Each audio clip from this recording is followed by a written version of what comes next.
You can't hear me, can you? I can. Hello, ladies and gentlemen. Stream couldn't hear me because I hadn't set up my audio correctly, but we're here and we are ready for Reign of Kings versus the Glacial Mingos, or Mangos, as they have termed themselves in Champ Select here. I am Vid, joined by General Vici, and we're here to bring you this 5-game series for the Platinum Finals of the GRLCS Summer Splashdown. Yeah, and as always, it will be a lot of fun. Most exciting part of the GRLCS split as we are underway into ban phase. Some fun ones already coming out. Morgana, not typically seen as an early ban. Diggs definitely is. Then Set and Nocturne on the other side, also pretty high prio. Morgana's the one that surprises me the most, though. Yeah, the Morgana definitely not considered a power pick really, nowadays. But the Kayn as well, kind of surprising. Diana slightly less so. We'll have to see with four potential junglers now taken off of the board. Are both teams going to prioritize junglers early here in this draft? Yeah, I mean, I see 4 jungler bans, and there's the one I was about to mention. Xin Zhao very conspicuously did not show up among them. He would, I say, probably be top 2 jungler between him and Diana. Does leave open the Tahm Kench, though, which is something I believe both top laners play, and is, I think, probably just the best blind pick top at the moment, and one of the best tops, period, that can also be flexed, support, or mid if you are a Golden Guardian stan. Well, yeah, Tahm Kench kind of popped back in, took an abyssal voyage out of the meta for a while, then following his rework has seen himself come back into play, not only in solo queue, but also, as you mentioned, the Golden Guardians picked it mid lane. So good blind pick top here for the Mingos. And looks like they're hovering the Jinx. Are they going to go for it? They will. Yeah, and that kind of makes it a bit more likely to see Tom Kench support. You usually want to pick something like Jinx with like a Thresh. Tom Kench can do it. He isn't as good a support, I don't think, as he is top, but is still that get out of jail free button for something like a Jinx hyper carry. Jinx, of course, does have a bit of trouble against something like Xin Zhao, who doesn't care what damage she's doing to him, which can prevent resets for a while and do stuff. But I am curious on what Reign of Kings will do to try and make up for it. Oh, and that's a ban we forgot about, is Renji's Vel'Koz. Yep, and I think Renji just cackling to himself as he locks this one in, and that's going to make Jinx's life a lot harder. You know, Tom Kench, ever since that mini rework where they swapped his W and his R, you really have to think about when you use your Devour, and you can't use it multiple times. So, Artillery Mage Vel'Koz versus a Jinx who needs to pick up a kill and then pop off, well, we've seen what Renji can do. And the Heimerdinger locked here, and I think that will be going into the hands of Jack Love's Lamp in the top lane. Yeah, he has played it occasionally. Honestly, all Heimerdinger players just need to quit playing, get him out the game. The champion is not fun to play into top. I do think that it is an unplayable matchup for Tom Kench top lane if you pick Heimerdinger, but if it does go down to support, then I think there are top laners that can do a bit better. It's still annoying to play into either way, but it does kind of limit your comp. Usually top lane you want a bruiser or frontliner. Right now, Reign of Kings only has Xin Zhao to do that, which he does do a pretty good job with his invulnerability, as the Glacial Mingos do pick up Victor as their R3 pick, who is a long-ranged, very hyper carry champ. So the Mingos very much have a very, very hyper damage late game if they manage to reach there. Yeah, I'm wondering, however, about their ability to reach the late game here. I mean, of course, it does come down to what they pick for their jungler, because you know a strong early jungler can just kind of bolster them through that, and if he gets ahead, just kind of maybe drag them to the finish line there and wait until the Jinx and Victor win conditions hit their spikes. But the Olaf taken away, it doesn't seem like Reign of Kings wants them to ever get one of those earlier game junglers. Final round of bans, however, and we're looking at what seems to be bot laners for the Mingos to take away. They've already gotten rid of the Nautilus, and they will get rid of the Ezreal as well. No safe ADCs for you. Yeah, and I do like getting rid of the Olaf. If you're playing something like Vel'Koz and Heimerdinger, Olaf who's just able to run through everything to get to you is pretty annoying to have to deal with. On the other side, Nautilus, pretty solid support to get rid of. Don't want him able to just point and click one of your carries, lock him up.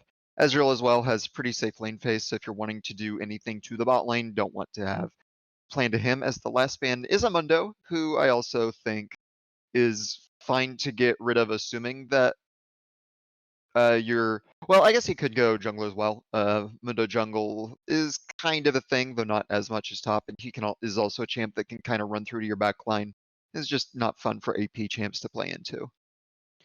For sure. So the Mingos are on the red side. They will have the last pick. So most likely we will be seeing a jungler locked here, or they're just going to throw the playbook out the window. That seems to be a Tom Kench top, and it will be a Thresh, the same champion that you pointed out during pick phase 1, that will be great for keeping a Jinx alive.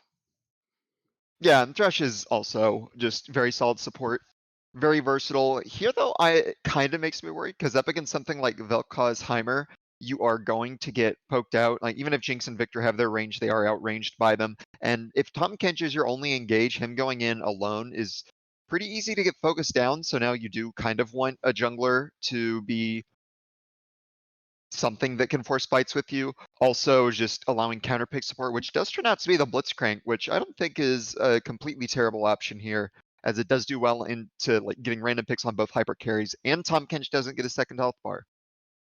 Yeah, the breaking of the shield is a mechanic that not a lot of people use to its fullest extent. Frankly, not a lot of people know that it is actually a mechanic, but I'm sure that Reign of Kings is picking this knowing full well that Blitzcrank Ultimate breaks shields. The Caitlyn as well going to be picked up into this Jinx, and Karthus immediately locked by the Mingos to round out the phase. This is a very late game composition, General Vici. Yeah, I'm not quite sure if I like the card. This does give them a lot of AP damage, but it still leaves the problem of how are you going to ever reach and deal with a Vel'Koz? And like trying to get him through Heimerdinger, he'll just get to have easy ults. And you do have hyper carry with like Jinx Victor and like even Karthus, but Xin Zhao can keep him busy for quite a while with his invuln field. Caitlyn, I'm not as sure about as well. For Reign of Kings, she's kind of a pressure ADC who you want to be like pushing, getting tower, but and like generally you want a more range support with that, like the more deluxe. Instead, you have a Blitzcrank who can get all end kills, but if you miss hook, then you aren't getting the full value out of the Caitlyn. Mid game dip also isn't something I would like when I think you should be trying to hard push a lead, but it does give them very, very effective siege, and I guess it makes it even harder for Mingos to force. So in that case, it's not too bad of an option. Yeah, I think it just rounds out that turtle comp that they seem to have.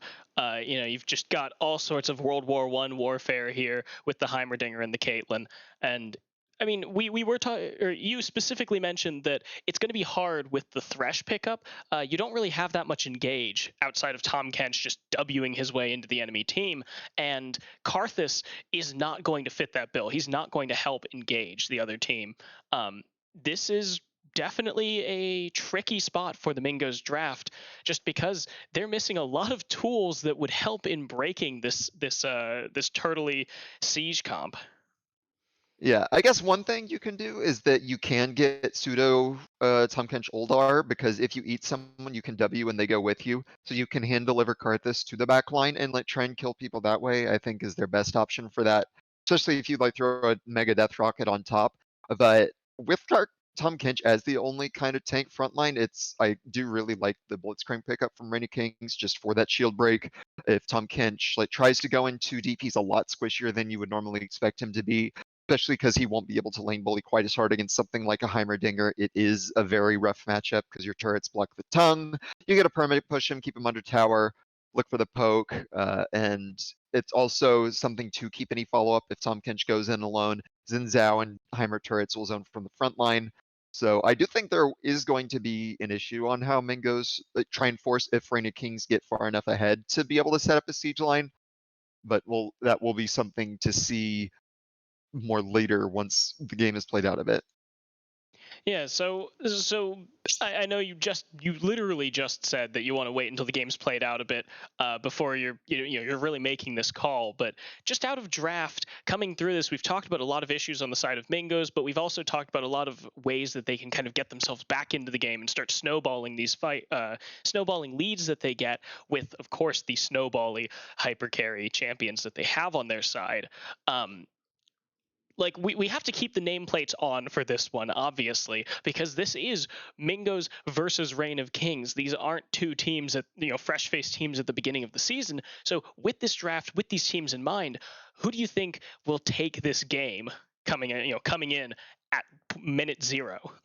I would have given the game to Reign of Kings at B2 when they had Vel'Koz Ferengi, as almost every time I see that champion, he pops off and wins with it. So I think that even without like that kind of X factor of very comfort champs, I would kind of give it to Reign of Kings just based on how little Mingos can force. It's always something that I look at in a draft is if you fall behind, what's your way back in? And Mingos have almost nothing. If they do get kind of an advantage though, Reign of Kings will have harder trouble dealing with it. You can't really walk into Jinx Victor either. And it's not like Reign of Kings have the best backline access, just more like poke that they can maybe get a catch with Vel'Koz or Heimer. And as we saw from yesterday's last series, Reign of Kings do have trouble closing out sometimes. So maybe even if they get a lead, they might make a mistake that Mingos can capitalize, get their Jinx Victor Karthus online, and maybe do something from there. But just from here, I would give Reign of Kings the draft edge. Yeah, I would have to agree with you here. Just by the numbers, Reign of Kings has the better comp. They have clearer win conditions, and they don't have as many shortcomings as we talked about. But I always think about for best of five series, we don't play them much here in the GRLCS. This is a pretty special time that we get to play a best of five finals. And I feel like a lot of people always forget when we're playing best of fives that this isn't a we can smash them in two and walk home. This is much more of we actually have to beat them in 3 out of the next 5 games, a potentially 5 hour series. And this is the afternoon. Everyone's been playing, I'm sure, in preparation, and they played yesterday as well in the semifinals. So is this just a classic Mingos misdirect? They are notorious for sacking game one of a series and then coming back, or and either winning against all odds or then just coming back in 2 games. So is there an element of mental games here? Are they playing the 5-game series on game one? I mean, you can always do something like that. Not sure, like just trying out to see if there's a pick you can let through, see what the response is. Like here they get Tom Kench, they get to see that Reigning Kings has a counter for it in Heimerdinger. If it does super well, then that might make things go like more poorly. But I honestly feel like if there are those kind of mind games that favors Reigning Kings, like if you figure out that Heimer actually does what Tom Kench on lane, that suddenly the Mingos probably have to ban that because you don't want to have to play into it, since Jack has demonstrated can. And if he has the Heimer counter that makes it unplayable, then suddenly you've hurt your own ban phase, and Reigning Kings now know it. Maybe they're trying out giving Renji Vel'Koz to make sure, yes, we do need to ban this, but I feel like you can kind of know that anyway, so letting them have a free win off it isn't always the best. Of course, I don't know about all of the comebacks as I haven't kept most up with the plat scene, but I always kind of dislike doing those, like intentionally making games harder for yourself. Like maybe you do hide strats and whatnot, and that's fine, but intentionally giving yourself a bad draft isn't something I would usually countenance. Well, you are much more of a general, a thinker. The Mingos, I don't think anyone would accuse them of thinking too hard. But we are here in the game between Reign of Kings and the Glacial Mingos in game one, and we have Reign of Yep, Kings on the and blue side with Jack Loves Lamp in the top lane on Heimerdinger, Hastega in the jungle on Jin Zhao, Renji in the mid lane on his patent-pending Vel'Koz, and Just Do It and Bad Cop 74 on Caitlyn and Blitzcrank. Yeah, meanwhile, on the red team is Glacial Mingos with Nathaniel Laner playing Tom Kench in the top lane, Adam Suki and Karthus in jungle, Rally playing Brick Mid, and Chandler Clark and Gabe Kotechi playing Jinx Threshbot as we get into a fight. Yep, here it comes, the pull in onto Nathaniel Lanier. He has the flash, he will commit it over the wall, and now Gabe Kochki will pull the flay back. Hastega on the run as Nathaniel Lanier gets pulled back again. He's going to go down for first blood, giving it to Jack Loves Lamp. Now Gabe Kochki, can he find something back onto the Heimerdinger? No, he can't. The flash away, and now Hastega's in. Just Do It with the kill onto Gabe. Bad Cop flashes forward, Adam Suki very low, and he'll go down as well, but that's Karthus. He revives, or he's just not dead, but Just Do It will just juke it, and it is a 3-0 for Reign of Kings at minute 1. Yeah, that's one of the more rough starts you can have. Like, you kind of see the thought process. They did group up. It's a thing about Blitzcrank where when you see it in game, you almost always know it's going to invade. So they try and contest the invade, but you have some pretty bad level 1 champs, honestly. Like, Victor does almost nothing. Jinx is kind of rough. Karthus can do okay, but then you're up against stuff like Xin Zhao, Blitzcrank to get the immediate burst on Nathaniel Lanier. Caitlyn isn't too bad if you can get headshots, maybe an AoE Peacemaker. And so they get Nathaniel Lanier chunk. He tries to re-engage back over with the W, but he's already at half, gets burst down. Then it's a 4v5 and just the lower cooldowns and better fighting. They managed to get a 3-0 lead already for Reign of Kings, and honestly the gold's spread into pretty good places. You've got all 3 of your laners kind of getting a kill plus the assist, so you're seeing some pretty nasty item leads. You already have a longsword in bot lane over them, you have an Amptome in top over him, so that's going to be really good for the laning phase, and a pretty rough start for Glacial Mingos. Yeah, and everyone got a back as well on the side of the Glacial, or on the side of Reign of Kings, so everyone is walking in with an extra Dark Seal for Renji, an extra Longsword here for Just Do It, since I believe he was the one who got that first blood. It is absolutely coming up roses here early game for Reign of Kings, and we're already seeing, just very slowly Renji starting to push ahead. He actually has combat stats, whereas Rally does not with that tier. And then, I'm just looking at this and seeing a lot of good for Renji and the Reign of Kings, and not so much for the Mingos early. Yeah, it was something I was going to mention is, oh, that's a nice referent from Hastega. No flash on Nathaniel Laner. And the flash by Hastega. He will try and find the knock up, the stun by Jack Love's Lamp, and the kill for the Xin Zhao. 4-0. Yeah, really nice gank path. Went, I believe, buff to buff, got quick level 3, then wrapped all the way around. Minior used his flash in the level 1, didn't have it, so now he's going down. Does still have TP, so that's not too bad. But getting yet another kill on the board. And going back a little bit, I was going to mention the tier from Rally, because I don't really like that choice on Victor this early. Up against something like the Vel'Koz, you're probably going to be poked out. It's nice to have the extra HP, and Renji's actually doing a really good job here delaying Adam Suki, who wanted to get that bottom crab. Xin Zhao is top.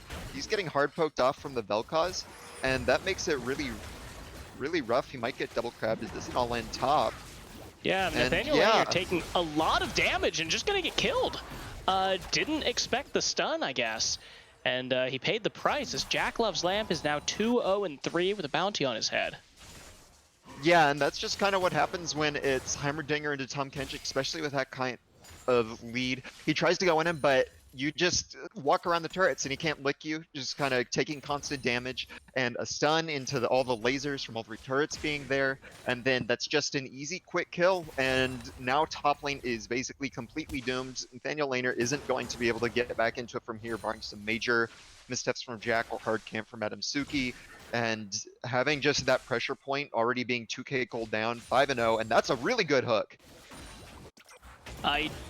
Yeah, really good hook, because my stream is behind, but the root comes through. A lot of damage, and Chandler Clark saved by the skin of his teeth as Gabe pulls him out with the lantern. Let me just jump forward to present time. And I'm at 4:59, 5 minutes. Okay, yep, we should be even now. A little bit of misstep, but yeah, now we're looking at things, and another engage from Nathaniel Laner. I don't think he realizes how this lane is supposed to go from here. Yeah, he is getting very aggressive for someone who basically has no power on his side. You know, at the point where your opponent has a bounty just from you dying to him a bunch of times, this is what me and my friends like to call the 401k. You are no longer playing for yourself to win lane or to do well at all. You're playing to give the opponent a little bit of a gold lead and then hand that over to a hyper carry. Yeah, as we do see Karthus walking bot, but you aren't lanterning in with Thresh, so it doesn't look like anything's there. As Karthus now walks in, but after cooldowns are and Rally and Renji taking him on. The flash is available, but it's just too late. Renji with the solo kill. What was that about never giving Renji Vel'Koz that in Champ Select? It's just not something you do. He's very, very good at the champion. And what I was saying about the tier instead of something like a Doran's Ring, the 60 extra HP would have let him live, but instead he got greedy with it. And now TV is coming in on top of a Xin Zhao. Oh, it's going bad to worse here. Rally, he immediately teleports in, immediately loses half his life. And Hastega just gets to walk away and chuckle to himself. Yeah, and that's just a really valuable stay. Sure, you didn't get a kill, but your laner is TPing back with half HP. Now Vel'Koz gets to have his reset, come back from full with a gigantic item lead. He has his last chapter done. So Victor's going to be pretty much perma under tower and perma about to die. So he's either going to miss a wave or two trying to get back to lane at full HP, or he does give up that risk of dying. Looks like he will take it back here, but that does give a little bit of tempo to the Vel'Koz. So I guess it won't be too impactful because he does get the wave crash, but it is something you have to watch out for when doing those kind of aggressive TPs. Is that was almost a kill from Hastega. I think if he waited for the knockup before W, then maybe the slow might have been a bit closer to kill. And with Renji's ult down, just didn't have full enough, but yeah, that's just kind of at a cosm of how the game is going, where Mingos are doing things and then Reign of Kings is just getting the better of it. Yeah, currently 6-0, 2,000 gold lead here for Reign of Kings, and this is not all isolated onto one person. Every single lane is doing great here for Reign of Kings. They're actually fairly even in CS, only about a wave's difference between Renji and Rally, which, you know, at least there's something going here for the Mingos, and everyone else pretty much even. Nathaniel Laner actually a little bit ahead, thanks to just consistent CS compared to a little bit of the annoying bits of how Heimerdinger turrets work. Yeah, that's pretty good job CSing by him. I do think Jack could be pressuring this a bit harder. It seems like he's set up more at the midpoint of the lane instead of looking for turret damage. But maybe he knows that his jungler is just focusing more around, as this isn't going to do a lot mid. Renji has Yeah, both sums still up, but it does give him a lot more pressure, kind of like what we were saying earlier about the P. That's a good hook, and it might be a kill. yeah, Bad Cop going very low already. Chandler Clark gonna toss the Super Mega Death Rocket. Now the pull comes over. Gabe Kochki immediately flashes back, and Renji with the second solo kill, and the cries of General Vici saying, "Why would you let Renji have Vel'Koz in Champ Select?" Sure that most people would be saying that at this point, just with, especially in this kind of matchup, once Vel'Koz starts getting ahead, Victor Oh, no. can stay back and clear as, oh yeah, Adam Suki's kind of dead here. Yeah, that's a very dead Karthus. Hastega picks up an easy solo kill. Does his Adam Ghost give the Suki, blue buff? does he give, can he give the, Okay, so yeah, does pick it up for Hastega. Good job waiting so that Karthus doesn't get to claim anything from his death. And that goes back a little bit. It was something I wanted to mention, but couldn't because of kind of what was going on. But there was actually a good job by Reign of Kings. They pushed in the bot side jungle, got a ton of wards in the area, and had very good vision control across the spot side. That kind of pays off there where they're able to invade, manage to get another kill, steal the blue buff away, and they're doing well at making sure to keep the pressure on, know that they have the lead, have their lanes pushing in, and just continue to get whatever advantage. Yeah, and here now, Nathaniel Lanier taking a lot of damage. Those beam things on Heimerdinger turrets are really no joke, so he is down to about 2/3 health at this point. But again, the CS is pretty much even in this lane as Jack Loves Lamb continues trying crashing waves in here, and I think you said it, he could stand to move a little bit further forward. They have a pretty good eye on Adam Suki, and they've got a lot of wards, so Jack Loves Lamb, he's playing a little bit too respectfully, I think. Yeah, I mean, it's one of those where your team is already way ahead, you're 3k gold up, you don't want to be the one to push up, then suddenly like Karthus shows up behind you or something, he gets a kill, and like maybe they get away back into the game with that. Sometimes when you're this much of a lead, you can't just afford to play for the even, don't give the enemy any advantage, and just keep slowly chipping away the plates, because that is something Jack's been able to do, is get 2 plates now, as Rally's juking a lot, but I don't know if it's enough. Yeah, the fancy feet, but it is going to get Bad Cop. However, he gives his life as well. Back to Renji, 402 for the Tentacle Monster. Yep, I do think Bad Cop misplayed that a bit. Kept dancing in and out of tower, taking shots, could have just backed up a bit more, let Renji finish off with the ult. But either way, it's Rally with yet another death, yet another missed mid-wave, yet another kill for Renji, and once he starts getting his item done, Adam Suki's dead here too. That was kind of in, but... Yeah, there's no respect on the side of, there's no respect from the side of Mingos here against Renji, who not only do we know that he's good at the champion, he's also fed. Yeah, it's just something you can't really afford to give, as they are going very hard for Chandler Clark, but Gate is behind, getting a little damage, but nice ace in the hole actually to push Chandler Clark off. Can't really go back in at that low of HP, so he's going to be forced back now, and it's just more control, as now Zhengzhao's taking the Rift Herald. He has pretty much perma-prio mid and top, so he can easily afford to do that. That's going to be able to be used to break down either top or maybe even mid tower if you want to. Kind of your choice on where to go. Could even go bot, try and unlock the Caitlyn. They're literally, the Rift is his oyster in terms of what he wants to do with this for the guaranteed first tower. And it'll be yet another big gold lead, go from 4.5k to probably something more like 6k after plates are set and done. And that's a pretty big deficit to come back from on a team with no engage.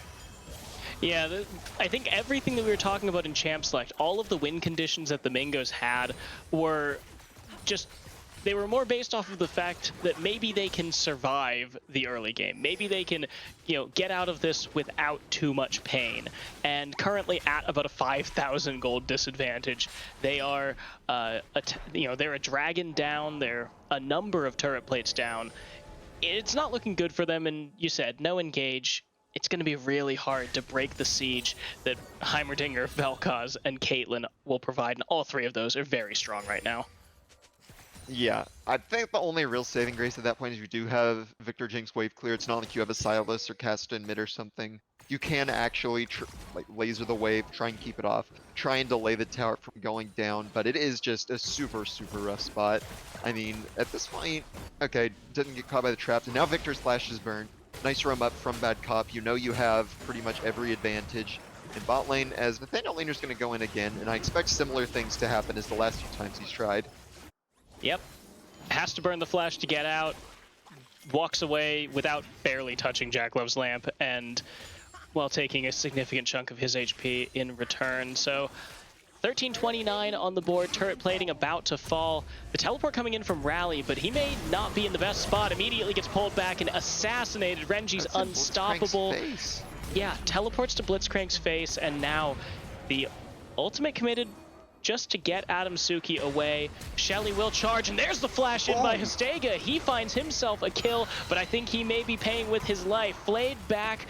He will not take that much damage, but here's Chandler Clark. He's looking for blood. Renji's on the side. There's the Super Mega Death Rocket. Not enough to find the kill. 1-2 turret shots. The shutdown here for Jinx.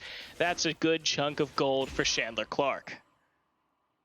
Yeah, it was pretty clean by Hastega getting the flash on Adam Suki for another kill. Does end up costing him his life though, and Jinx does get a shutdown, which is a nice little payback moment. But while she was moving up, just do it. Free hitting on bot tower. That's down to enough HP where they can take it pretty much whenever they want.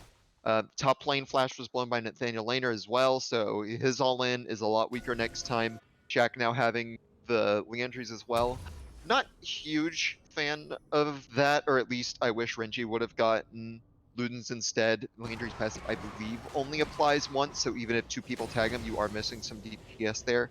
So typically you want to have one Ludens, one Leandry's, and I think Vel'Koz Q's hitting with Ludens is a bit more impactful. But either way, it's still gigantic lead for solo lanes. Renji going ahead and picking up the Medjais, which is at the 10 stacks for the move speed buff. He knows that he's ahead and would like everyone on the Rift. Yeah, I mean, just looking at the difference between the two mid laners, Renji with the 20 CS lead, 6 kills, and he has 2 full items. He's 3,000 gold ahead of his counterpart. Now Chandler Clark is going to be caught here in the bot side. The teleport even comes in from Jack Love's lamp, and they're going to hand deliver Just Do It a kill. Trying to get this Caitlyn back on track with the rest of the team in terms of how far ahead they are. Second Dragon also will be easy pickings here for Reign of Kings as they take this down. We'll get to see what Rift and what Soul this is. Bad Cop. He might be in a little bit of trouble. He actually pulls back Adam Suki, and this is not going to go well for the Karthus. Bad Cop on the run. The ultimate coming out, and it will not be enough to take down that Blitzcrank. Ah, man, Karthus still comes down for the first time. Still doesn't do it. Oh! Oh! Nice snipe Wow. from Chandler Clark. So they do at least get a kill. Now Jinx is 2-0, so that makes her at least able to get a damage item. But it's kind of hard playing a Jinx into Vel'Koz just because he puts a laser down and you suddenly can't walk within 1,200 units of the team fight or whatever the actual range is. But it is nice getting one. Victor also now has his Ludens done. Frostfire Gauntlet for the Tahm Kench. So mythics are starting to come in, but a little bit late for that, considering that second mythics or second items are probably going to be about to be finished for Reign of Kings. Like if there is any point you want to fight with this kind of comp, it is when aren't at an item deficit. If you are at 1 item to 1.5 items, that is still winnable.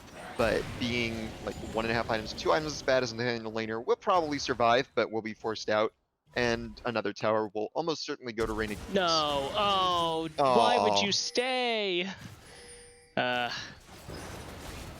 well, at this point, in for a penny, in for a pound, get another couple pages in the book. Make him 7-0, 6-0. It doesn't matter at all that one extra kill when he's already this far ahead, as just more kills are going over, and 15-3, 8k gold deficit. Mingos are well and truly in the hole this game. Yeah, and they really have a lot of ways to keep in this game. I mean, Renji's Vel'Koz is one thing, just the fact that they have so much siege, and now with Hastega engaging here, the flash over the wall by Blitzcrank, Just Do It will pick himself up his 3rd kill of the game. Ace in the hole will force Chandler Clark away. The Bad Cop might say, we're not done with you. No, he wants the frog instead. Nathaniel Laner will get down to about half health here. Yeah, it's just what you do now. Reigning Kings walk around as 4 people, set up on a tower, look for a Blitz hook. If it hits, you get a kill. Look for a Vel'Koz Q. If it hits, you probably get a kill.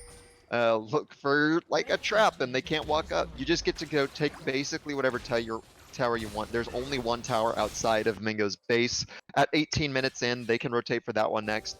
Meanwhile, Jack's just happily sitting bot, catching waves, being neutral, which is kind of all you have to do in this kind of game. And it looks like there's another kill, or just at least a blown flash. Yep, Gabe Bukachki will be getting away with just a sliver of health. However, at the cost of 1 ultimate, yeah, this will be a free Rift Herald as well. They're just not in any position here, the Glacial Mingos, to contest anything that Reign of Kings wants to do on this map right now. As you said, it is creeping towards a 9k gold lead. It actually just hit a 9k gold lead, and they're going to make sure that Shelly is put to good use. Probably drop that on an inhibitor turret and just try and crack this base open early and maybe get to a Baron. Yeah, they basically have free reign to do whatever they want on the map. Could use it for the last inner tower in the bot lane and probably still get another charge on the inhib. Could look for something top lane, make it easier to take the next and dragon for soul point. There's just literally every option. And I don't think there's a way that Reigning Kings start at this point. Could be wrong, of course, as can never count any team out until the Nexus has exploded. But it is uphill enough climb that it's very much a cliff. Yeah, Renji currently sitting on 3 items now, as he has finished his Demonic Embrace. That combo is absolutely disgusting in terms of items. You were criticizing, or questioning his pickup of the Liandry's Torment when it could have been, a Luden's Echo, but with the, with this, oh, Jack Love's Lamp got his hands on the blue buff, but with that Demonic Embrace Liandry's combo, I think Renji will just be burning anyone down that he gets his suckers on. Yeah, what skin is that, by the way? Yeah, I do kind of question the Demonic Embrace, though. I think it's a pretty poor item, except on very specific champions, like Mordekaiser can kind of take it, but it just doesn't do a lot of damage, and it doesn't offer the most tankiness.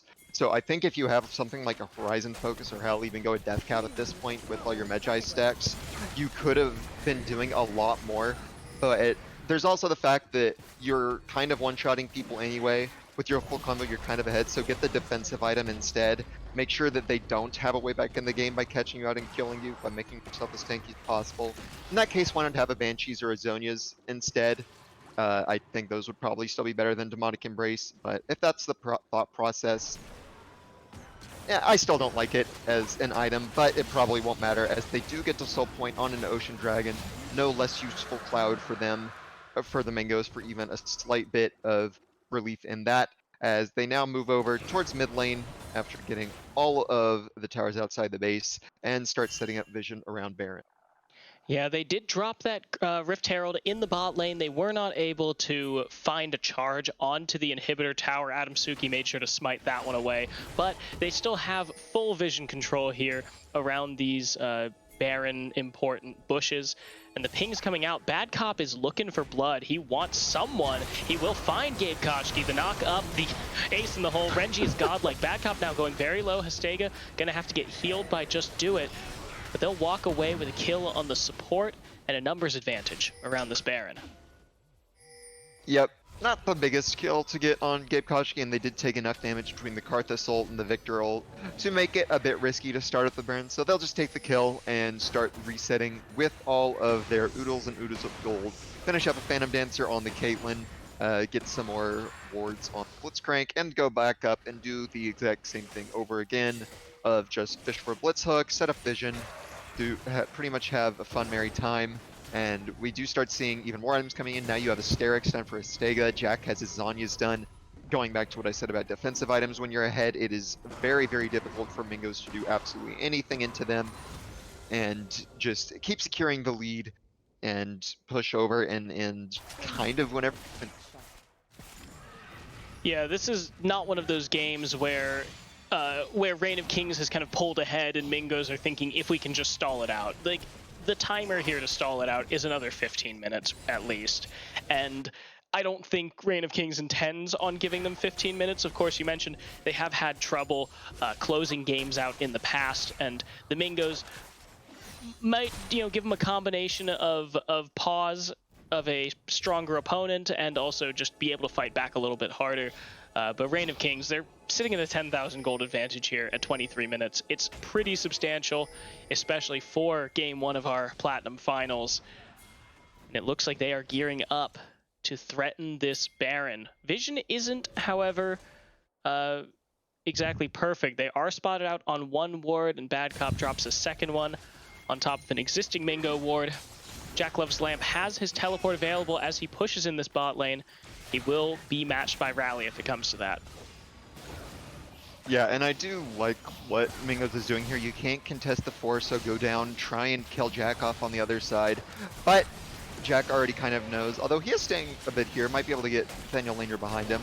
Then of course it's the worry of can you get through his Zhonya's plus Mega Turret with all your champions and still make it a kill. And on the other side you will be getting Baron from any Kings, but it is better to at least try and get one kill, stop the split push with the Heimer Baron, then just go into a Baron fight you can't win. As he flashes away, it does die without using Zhonya's.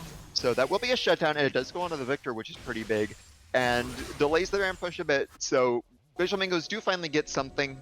I'd say it's pretty good, but that is still 4 people with Baron that I don't think you win a 4v5 in.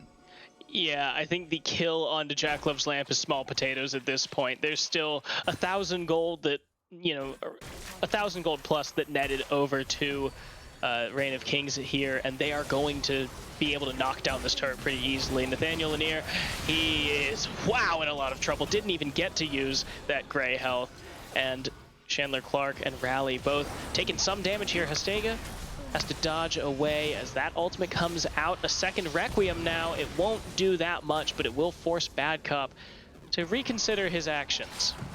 Oh, damage coming in onto Adam Suki, popping that Guardian. The push is slow, but Jack Love's Lamp is teleporting in. He's about to make it a hell of a lot faster. Here he comes, Root, immediate Zhonya's. Adam Suki gonna go down. Jack Love's Lamp doesn't have a flash. He's just teleported to his own death. Chandler Clark gets the reset, but there's no one to reset on as Reign of Kings cuts their losses and moves out. 40 seconds here until the Ocean Drake. They don't want to lose Hastega here. Watch out.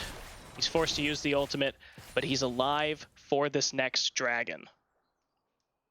Yeah, that TP kind of sucked from Jack. Like, you're not a Tahm Kench, nothing. You're a Heimer. Yes, he does have Zhonya's, but he's leaving himself when team is getting zoned by Dead Karthus. So he kind of donates over another free kill, and that kind of puts a stop to the Baron push. I really wish Reign of Kings would have just reset, would have done their due diligence of get everyone's health bars back, get Jack up, get him in a position.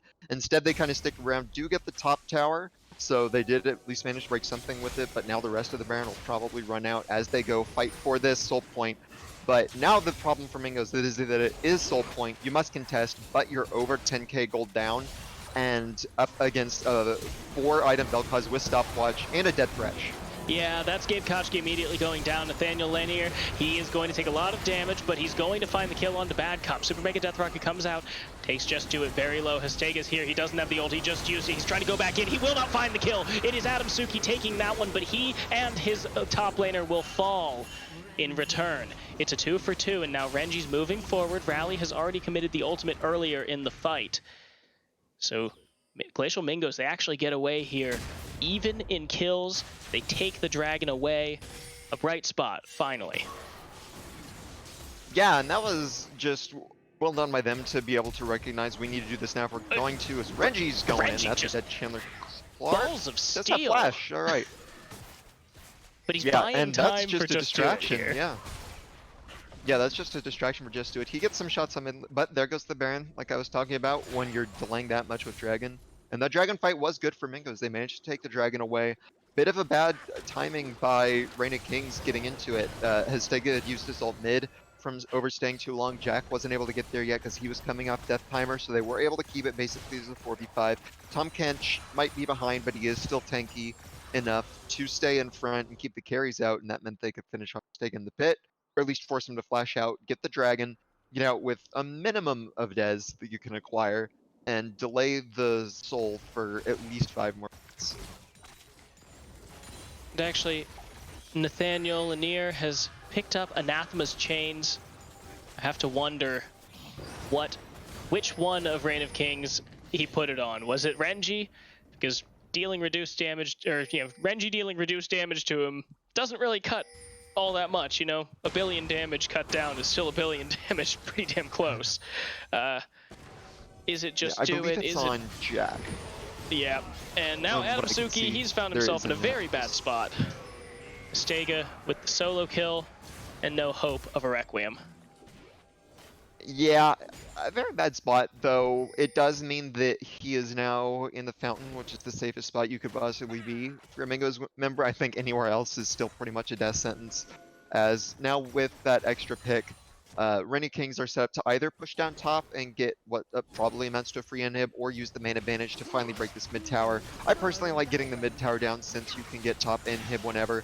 Use your main advantage to get another bastion of safety with just to its very long range. Kind of would have liked to see a rapid fire cannon instead of Phantom, but meanwhile, Stega's getting caught. Yeah, Stega, he has the ultimate. He will push away 2 members and reduce a whole lot of damage, but the Reign of Kings are rotating up. Jack loves Lamp, he's found himself caught. His flash is not quite up yet, and that's going to be the kill for Rally. Rally now gets pulled over the wall. Renji opens up with the Orbital Death Blazer, but it's not enough to kill. Damage coming out with the ace in the hole. Chandler Clark gonna take half of Adamsuki's health. Adamsuki going low, he's gonna be eaten up by the Tahm Kench, but the mid turret goes down in the midst of all that fighting. Nathaniel Lanier has to get pulled away by the Dark Passage.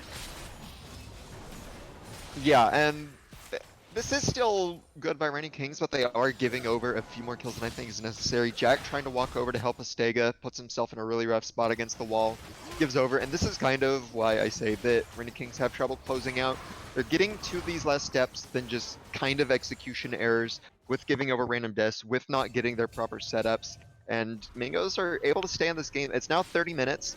So they have at least reached a point where their Victor's 3 items, Karthus is 2 items with the Void Staff done. Tahm Kench isn't tanky per se, but he is still doing his job as a frontline. And they're just able to keep stalling out this game longer than I think should have happened based on this early lead. Like a good 3-4 minutes ago, it was 11k gold up, still 11k gold up. Reign of Kings isn't extending things much. Still their game to lose. Don't let my naysaying tell you anything otherwise. They are still very much in control and can win basically whenever. But it is something they want to clean up in a game where they aren't as ahead as this, and it could be something for Glacial Mingos to exploit as the series goes on. Yeah, and something we have to watch out for as well. A lot of this is still kind of waiting for the inevitability of Reign of Kings to finally close the game out. They have had some execution errors here, but there's still a ridiculous amount of gold ahead, and they've just pulled Nathaniel Lanier. He will get knocked up, but Thresh Lantern MVP will pull him back over the wall. However, that Thresh Lantern is not there to help get Adamsuki in. Adamsuki, who himself does not have flash, he will need help by Gabe Kochki. And now the pull comes back. It's Nathaniel Lanier. Once again, the only tanky member of Mingos, and they keep seeming to hit him. There goes Adamsuki. He will be taken down by Astega, who's looking for blood now. Baron continues to slowly go down, not quite get reset, just do it with the flash forward to find the kill on Gabe Kochki. It's a 2-man advantage now for the Reign of Kings. They will find the Baron easily. And Bad Cop, whoa, man, you just shot that one off into Missouri. But they will still find the Baron. Yep, I do like Reign of King's decision there. Don't just keep hitting the Baron for a potential 50-50. Adamsuki doesn't have flash though. He's had exhaust. I don't actually recall him using exhaust this entire game, so he couldn't have gotten to the pit anyway, but don't want a random laser to steal the Baron or anything. So instead, just force the fight. You're really strong. Tahm Kench is a big fat target for a blitz pull. Get him in. You have more than enough damage to burst him. From there, it's just kind of clean up on whatever member you see in front of you, and they are able to get the Baron. Dragon's up.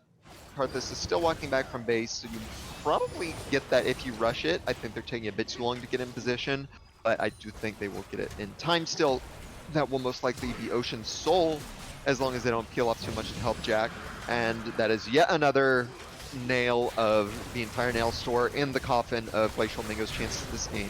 Yeah, now they're trying to force a fight, but Rally, he's going to get shut down immediately. Renji taking a lot of damage. Adamsuki finally uses that exhaust, but he'll still go down. Nathaniel Lanier, he's going to be the last one to fall, as now Astega makes that Gabe Kochki. It is a full ace. No one goes down. It's Reign of Kings all the way, and they're looking to close this one out. Yep, that should definitely be the game. Jack is TPing into base. You have a big wave top lane as well as Baron to push in the super minions through mid. And Hyrule can tank up too, so that they're just going to be able to push in, get the Nexus towers, grab the Nexus, and easily, well, not easily, but kind of Finally. easily. But finally close out game number 1 in favor of Reign of Kings. Yeah, Reign of Kings had a very strong coming out in this first game. They took down the Glacial Mingos in 33 minutes, and it was pretty much a stomp from start to finish. So I think we're going to let both teams get a little bit of a mental reset. Reign of Kings to shore up those closing errors, and Mingos to maybe figure out what went wrong in that game. But we'll take a quick break. We'll be right back. Don't go anywhere, because this is a best of 5.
Welcome back. We're here for game two of the Mingos versus Reign of Kings series.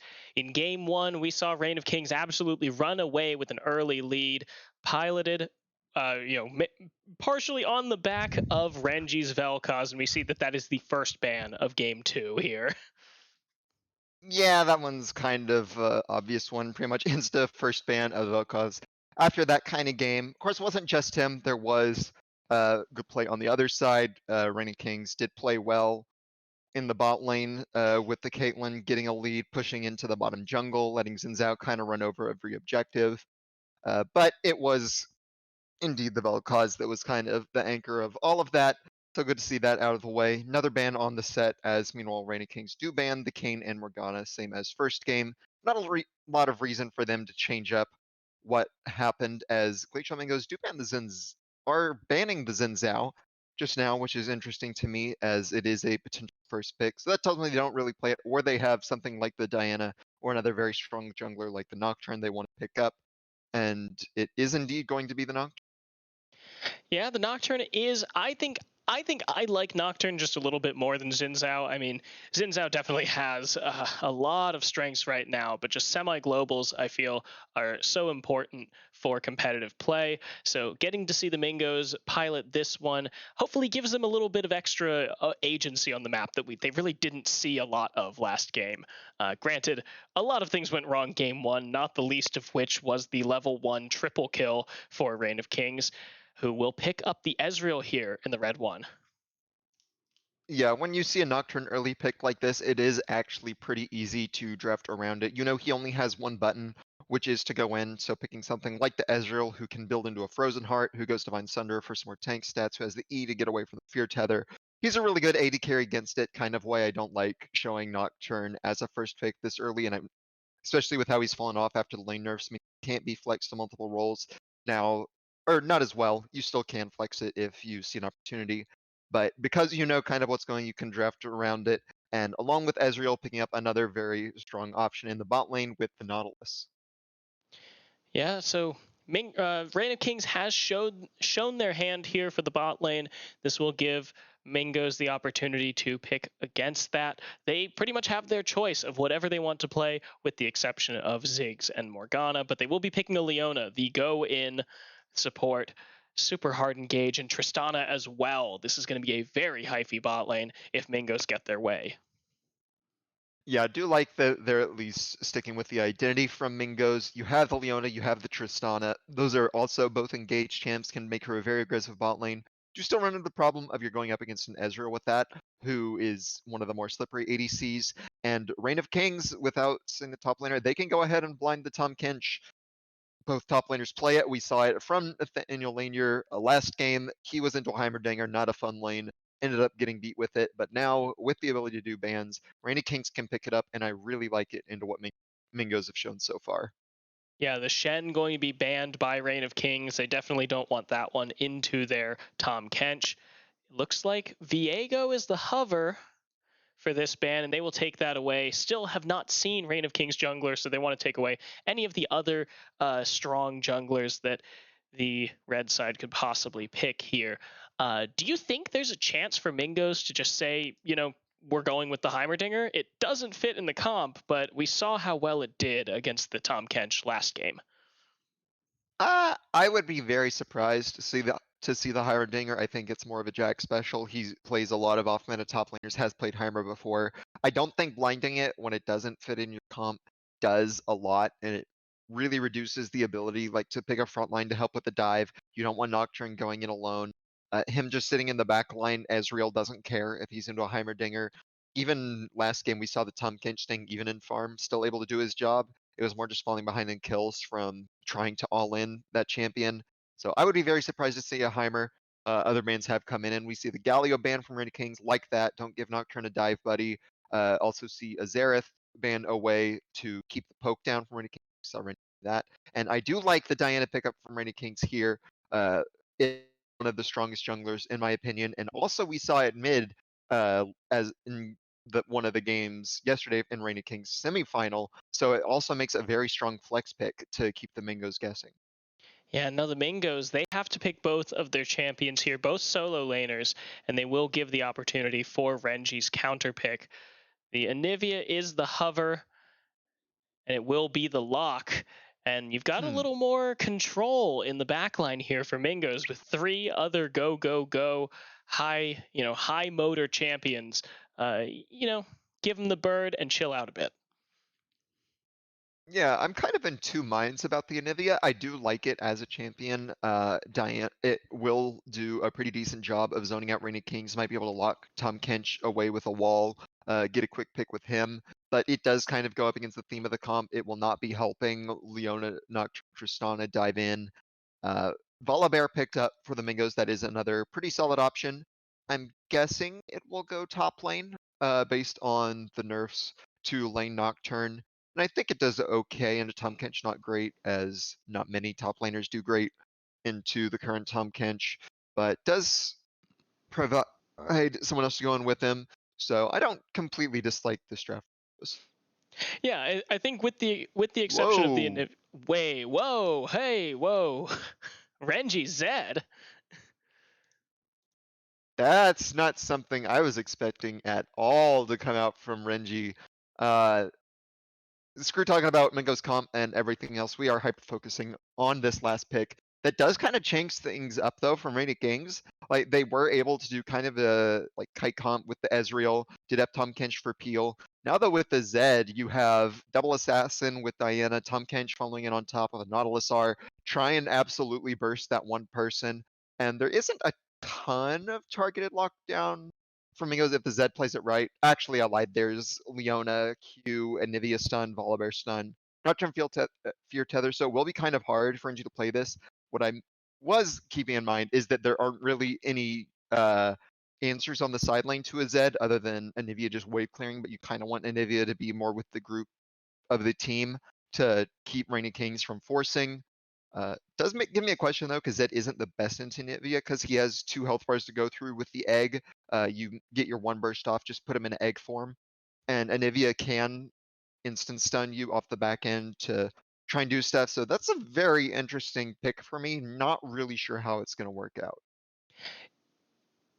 Yeah, I don't know. I mean, obviously all of the things you just said and the split push Zed I think has got to be one of their main win conditions here. That there, as you said, there's no one who really can match him properly. But like, if you're gonna put yourself into a 4v5, because you're split pushing Zed, you're against a dive comp. It's really difficult there. It's not like you have a really good way to like turtle it up. You don't have good siege and not particularly good wave clear either, except for like just Ezreal burning through his own mana bar to do it. What is this a game Yeah. where Reign of Kings needs to be ahead in order to win? What's their comeback mechanic? I mean, if Zed gets ahead, he doesn't have a ton of answers for Mingos, especially in the side lane. If Diana gets a big wombo with Ezreal, I think they win a team fight. But I really don't like Reigning King's chances. I have in general liked their drafts through most of their series and games. This one I definitely give a hard edge to Mingos with. I think the Zed kind of throws off the full balance of the comp and kind of makes them too one-dimensional. I agree there's a lot of trouble with wave clear now. You're up against an Anivia. It's not fun to go up against an Anivia with low wave clear. You're kind of locked into side lane play because Zed has a huge problem team fighting against Mingo's comp. And it just, I don't like their chances with it. And I think there were probably better picks to go with. This isn't a totally doomed draft. I think we should clarify that this is not a totally doomed draft by Reign of Kings. This definitely puts them on the back foot in terms of win conditions. As you said, way too one-dimensional. Someone has to get ahead and stay ahead in order for Reign of Kings to have a cohesive team here. And on the other side, Mingos, they have a very clear identity to their team. They've got a lot of good threat. They have a lot of engage, and with that semi-global on Nocturne, he's going to be able to help out, especially after Zed and Anivia both get 6. Nocturne's not going to be far behind. You can come in and help even if you're not babysitting mid lane. And that's exactly, I think, what Anivia is going to need the moment that Zed hits 6. Yeah, and we also like Mingos comp, they do have good engage. They have good disengage too. Leona, Tristan, and Nocturne. We talked about how they do all have go buttons and they're very good at it, but they also have some disengage. Kind of hard to dive into a Nocturne R. Really hard to coordinate with that. Look for that big wombo possibility. Can't do that as much. Tristana can jump out. Leona throws an ult to cover for the backline. So Mingos have very flexible draft with a lot of things they can do with it. Rainy Kings have Zed split push and potential Diana wombo. And with a Nocturne, split push is really, really hard to do, even without like clear split push answer from Mingos. They can always 2v1.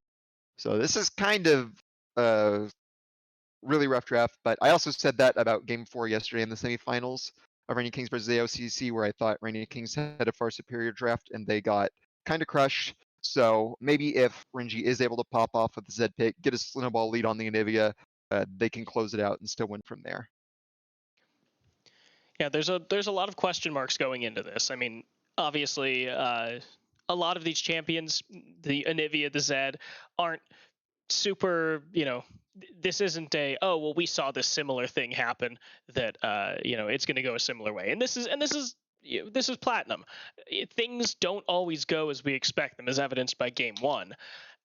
So I mean, like, I'm still struggling here. How does Reign of Kings ensure that they have an early lead? Are we going to see another Bloodbath level 1 like we did last time? There's a pretty good level 1, in terms of like Nautilus hook and just the amount of damage that you can pump into a team with Diana and Zed with those Qs early. Yeah, I think level 1 isn't horrible to go for. You are still, of course, doing a level 1, which Leona's pretty good in, Trist isn't horrible in, Nocturne's also pretty good in, along with Anivia. So you don't have bad level 1 champs for any kings. You can go for it. I think it's good with like Ezreal Nautilus, but it isn't like Mingos are completely incompetent against it, or ineffective against it. Shouldn't say incompetent, or their comp wouldn't be incompetent. Now I'm just way over explaining. But you can go for level 1. I think it wouldn't be a terrible idea to try and get at least some sort of early snowball. Doubt it'll happen again, of course, because we saw how it went last time, and that typically pushes you off of Mingos like wanting to look for one in exchange. Something else is that the 2v2s and 3v3s for Arena Kings are better early. Tom Kench is really good early on. Diana's, I think, a bit better than Nocturne when you pair it with something like TK or Zed to kind of make up for the weaknesses. Anivia isn't great in early skirmishes, so you can really look to push that 2v2 or 3v3, get some leads that way. For Well, we Rainy are. Kings, try and snowball. Bot lane has good ganks with Nautilus to assist. So they do have some options for getting ahead early, but if they don't get any sort of lead, the game, I think, should be pretty impossible. Yeah, and we are getting into game here. Champ Select loading in. We've got a Battle Academia Diana, or Leona Prestige Edition, so congratulations on having more time and money than the rest of us. But we're here in game 2 between the Glacial Mingos and the Reign of Kings, with the Mingos on the blue side. We've got Nathaniel Lanier with Volibear in the top lane. We've got Adam Suki in the jungle on Nocturne, Rally in the mid lane on Anivia, and Chandler Clark and Gabe Kochki on Tristana and Leona.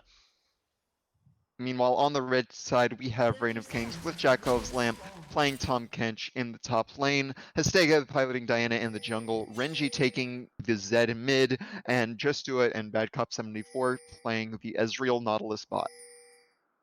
And so none of that nonsensical level 1 full-on brawl that we saw last game. I don't think either team wants to flip this game like they did game 1. But a little bit of an engage, and Bad Cop will just miss the hook.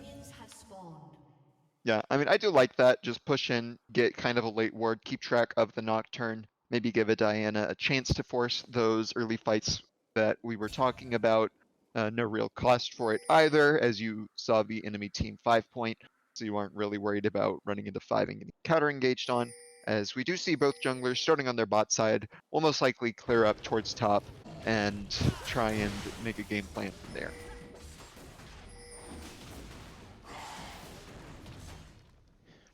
So I'm interested to see the jungle pathing, who goes for, early ganks here, because the Tahm Kench into Volibear, I foresee it will be a fairly contentious 1v1. Both of them have a lot of healing mechanics and the healing for Volibear, the shielding for Tahm Kench, and they don't have that many ways to get out once they've gone in. So will we be seeing a lot of 1v1s? Will we be seeing some jungler action heading up there, or is it going to be more focused on the main carries of these teams? I think that you could definitely put some attention top, get either one of them ahead, or if you get Tahm Kench ahead, Volibear has a lot of trouble playing. Tahm Kench is probably a bit better in the 1v1. I think Volibear can, of course, do pretty well, but once you have Bramble on Tahm, it'll be a lot easier for him. He has more consistent healing with being able to just throw Qs from range instead of needing to be up in melee for 5 seconds. Also can disengage from the Volibear more easily by just Wing after you get stunned. But jungler attention, I think, could get a kill for either of them, and it's never a bad idea to get some top lane pry out, unlock some roams, as we do meanwhile see Renji getting kind of bullied mid, which you tend to expect to see happen in a range versus melee matchup, but Zed, even though Zed does have a few more tools than other melees with his Q. Yeah, between the ranged Q and then just the shadow in and out. Renji, he is taking a little more damage than I think he bargained for, but that will soon turn around, once he gets access to all of his abilities and can start fighting back against this Anivia. And man, Chandler Clark, sorry, it's the caster curse of putting the spectator on you and you start missing a couple of CS. Oh goodness, it is harder on Tristana. Oh, okay, those ones are just but it is harder on Tristana than some other ADCs because of the way your auto was AoE interacts with the wave, and he is still ahead of CS of the Ezreal, so missing those couple doesn't actually mean a lot. Is still winning the lane, getting the push in like Tristana's are usually able to do, and that does mean that they're collapsing up onto the scuttle. Looks like there's going to be a pretty big fight for it early, but before that, that was a good interrupt, and that means that the rocket jump is down for this upcoming fight. And that's that was kind of a weird animation there, but it does look like the Mingos have backed off and just decided to seed some of, seed the Scuttle Crab. They already had the top lane one, so they didn't want to get too greedy on it. Oh, now Nathaniel. That was a misclick. Yeah, that was just unfortunate. Jack Loves Lamp definitely had an opportunity to go in there, but Nathaniel Lanier did get to spam his mastery a little bit. Yeah, went on the minion wave. Could have actually been a pretty good all-land if Jack had gone for it, but wasn't able to quite get in the proper input. So ends up just being a natural shove. I believe the top wave is crashed, so Nathaniel Lanier is going to go ahead and get his reset off. Come back with a Sheen. Doesn't have any potions though, and the boots. I would have liked to see a refill just because I think you do definitely want the sustain into Tahm Kench, who can kind of poke you out and make it really hard for you to approach the minion wave. I would like to see the Tahm Kench pick up a Bramble Vest to help with that off his first back. As meanwhile, we do see another reset coming in from Rally, who's able to get the wave shoved, and he is going to be able to get a Seekers and start rushing towards that Zhonya's, which is always an excellent buy against the Zed lane.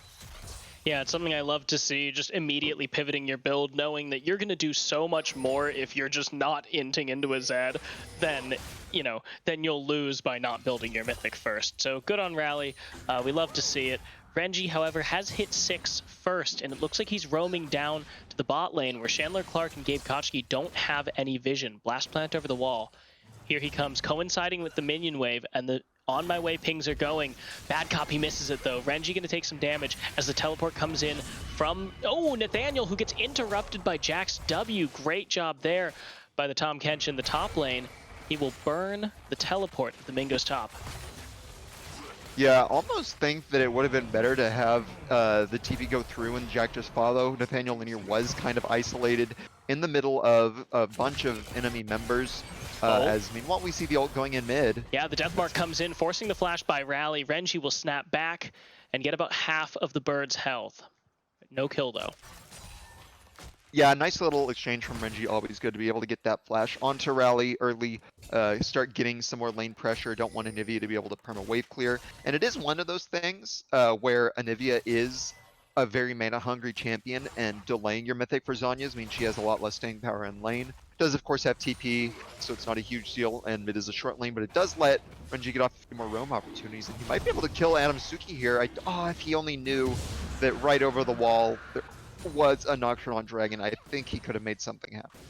Yeah, that's unfortunate. You know, vision was not quite there for Renji, so he will not find the kill. Meanwhile, Mingos will find a sneaky first dragon of the game. It is an Infernal. Second will be an Ocean, so we'll be seeing a different Rift from last game now. Yeah, something else interesting to point out is that Jack actually might... Okay, yeah, I don't think you... But Jack ended up getting a wave crash in top, and instead of getting a reset to try and equalize his items with a Volibear, he went down, took the top scuttle. I think they thought that Nocturne was going to be going up that way. Don't think that he was on drag. So while your jungler's bot, take the scuttle, prevent Nocturne from getting it. But that does mean he misses out on his back timing. So he's now stuck in the wave, has to push out another one without being able to TP. So there has been a period of a long time where Tahm Kench has been in a weak point on the map. I would have liked for him to get his items in sooner, be able to bully the Volibear more, maybe be able to have a more impactful TP somewhere. But instead, he will get the crash now, and he will have a very strong buy after this, sitting on about 2,100 gold.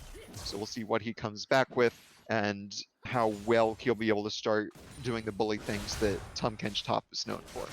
Yeah, he can certainly get that Bramble Fest and so much more. And now Renji goes in on Rally, but he's stunned under tower. That's going to be the Q coming in from Bad Cup. Gets the Resurrect. Renji does not die, just barely. And here comes Hastega. I think he's hoping that the bird moves up too far forward. Adam Suki's here as well. The ultimate coming out from Bad Cop. Paranoia committed, and that's a double ultimate. First blood here for Hastega as Jack Love's Lamp teleports in. Adam Suki gonna get interrupted, and Renji finds a kill. Reign of Kings go up 2-0. Oh, I really like the way that Reign of Kings played that. Renji goes in, gets the passive. It is something where we said that Anivia is good against Zed because he has to go through 2 health bars, gets him low, comes back up, and then Zed's low. I can just push out the wave, get the crash mid.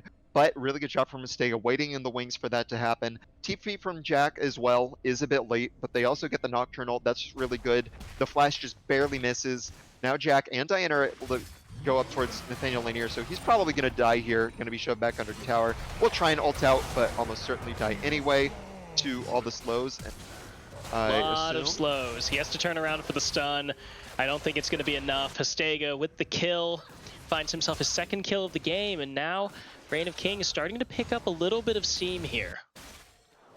Yeah, they definitely are. Really good job by them to start getting the kills rolling, to start getting the lead they need to have before it hits mid-game. Nathaniel Lanier, of course, had his TP canceled earlier, so he's just able to go in. Now Rally's getting engaged on, and Renji doesn't quite have ult.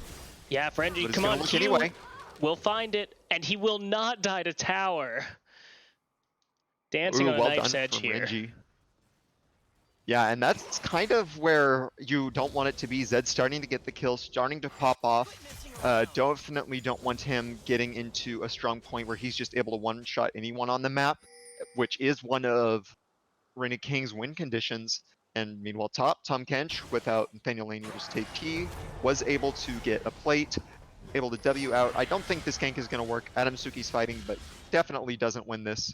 Volibear already knowing that he needs to go back and clear some minions. And the game continues on with a 1.7k gold lead for Kings. And that is on the 2 assassins, so keep that in mind. If we get forward here, Jack Love's Lamp may have stepped up a little bit too far. He will have to flash away, respecting the damage that Nathaniel and Adam can put out. Yeah, I do think he might have had time to W away before before Volibear's found him. Oh, beautiful nice interrupt. And now the ultimate coming up, knocking up both members. Hastega goes under tower. Gabe Kochki taking a lot of damage, but he will flash away to his life. It is a lot of stuff burned, but no blood from Mingos. Yeah, really good gank. Excellent pull on Histega as Nathaniel Lanier is getting engaged on. Renji's coming from behind tower. Yeah, there's the death mark as well, and that's going to be the pop away. Jack just burning the ultimate. Don't think he needed to, because even What's Renji Histega still doing got there? the kill now. Here we go, Histega too far forward in the jungle, gets himself shut down, and Adam Suki picks up the Mingos' first kill of this game. Really nice roam from Renji to the top side. Nathaniel Lanier used ult, doesn't have flash. Just keep bullying, get the Volibear behind. He does not scale well as a champion. Get your Zed ahead. He does do well with kills. And Tom Kench as well, getting to be pretty tanky. Hard to deal with once he is. Meanwhile, on the bot side, Histega, I don't know why he pushes into bot jungle when he's already that low. Does end up giving a kill over to the Nocturne, which is pretty nice for the Mingos. Get that man the ability to one-shot someone in the backline with his ult. And it does also mean that they do get Dragon, so now double Dragon, you're starting to stack that.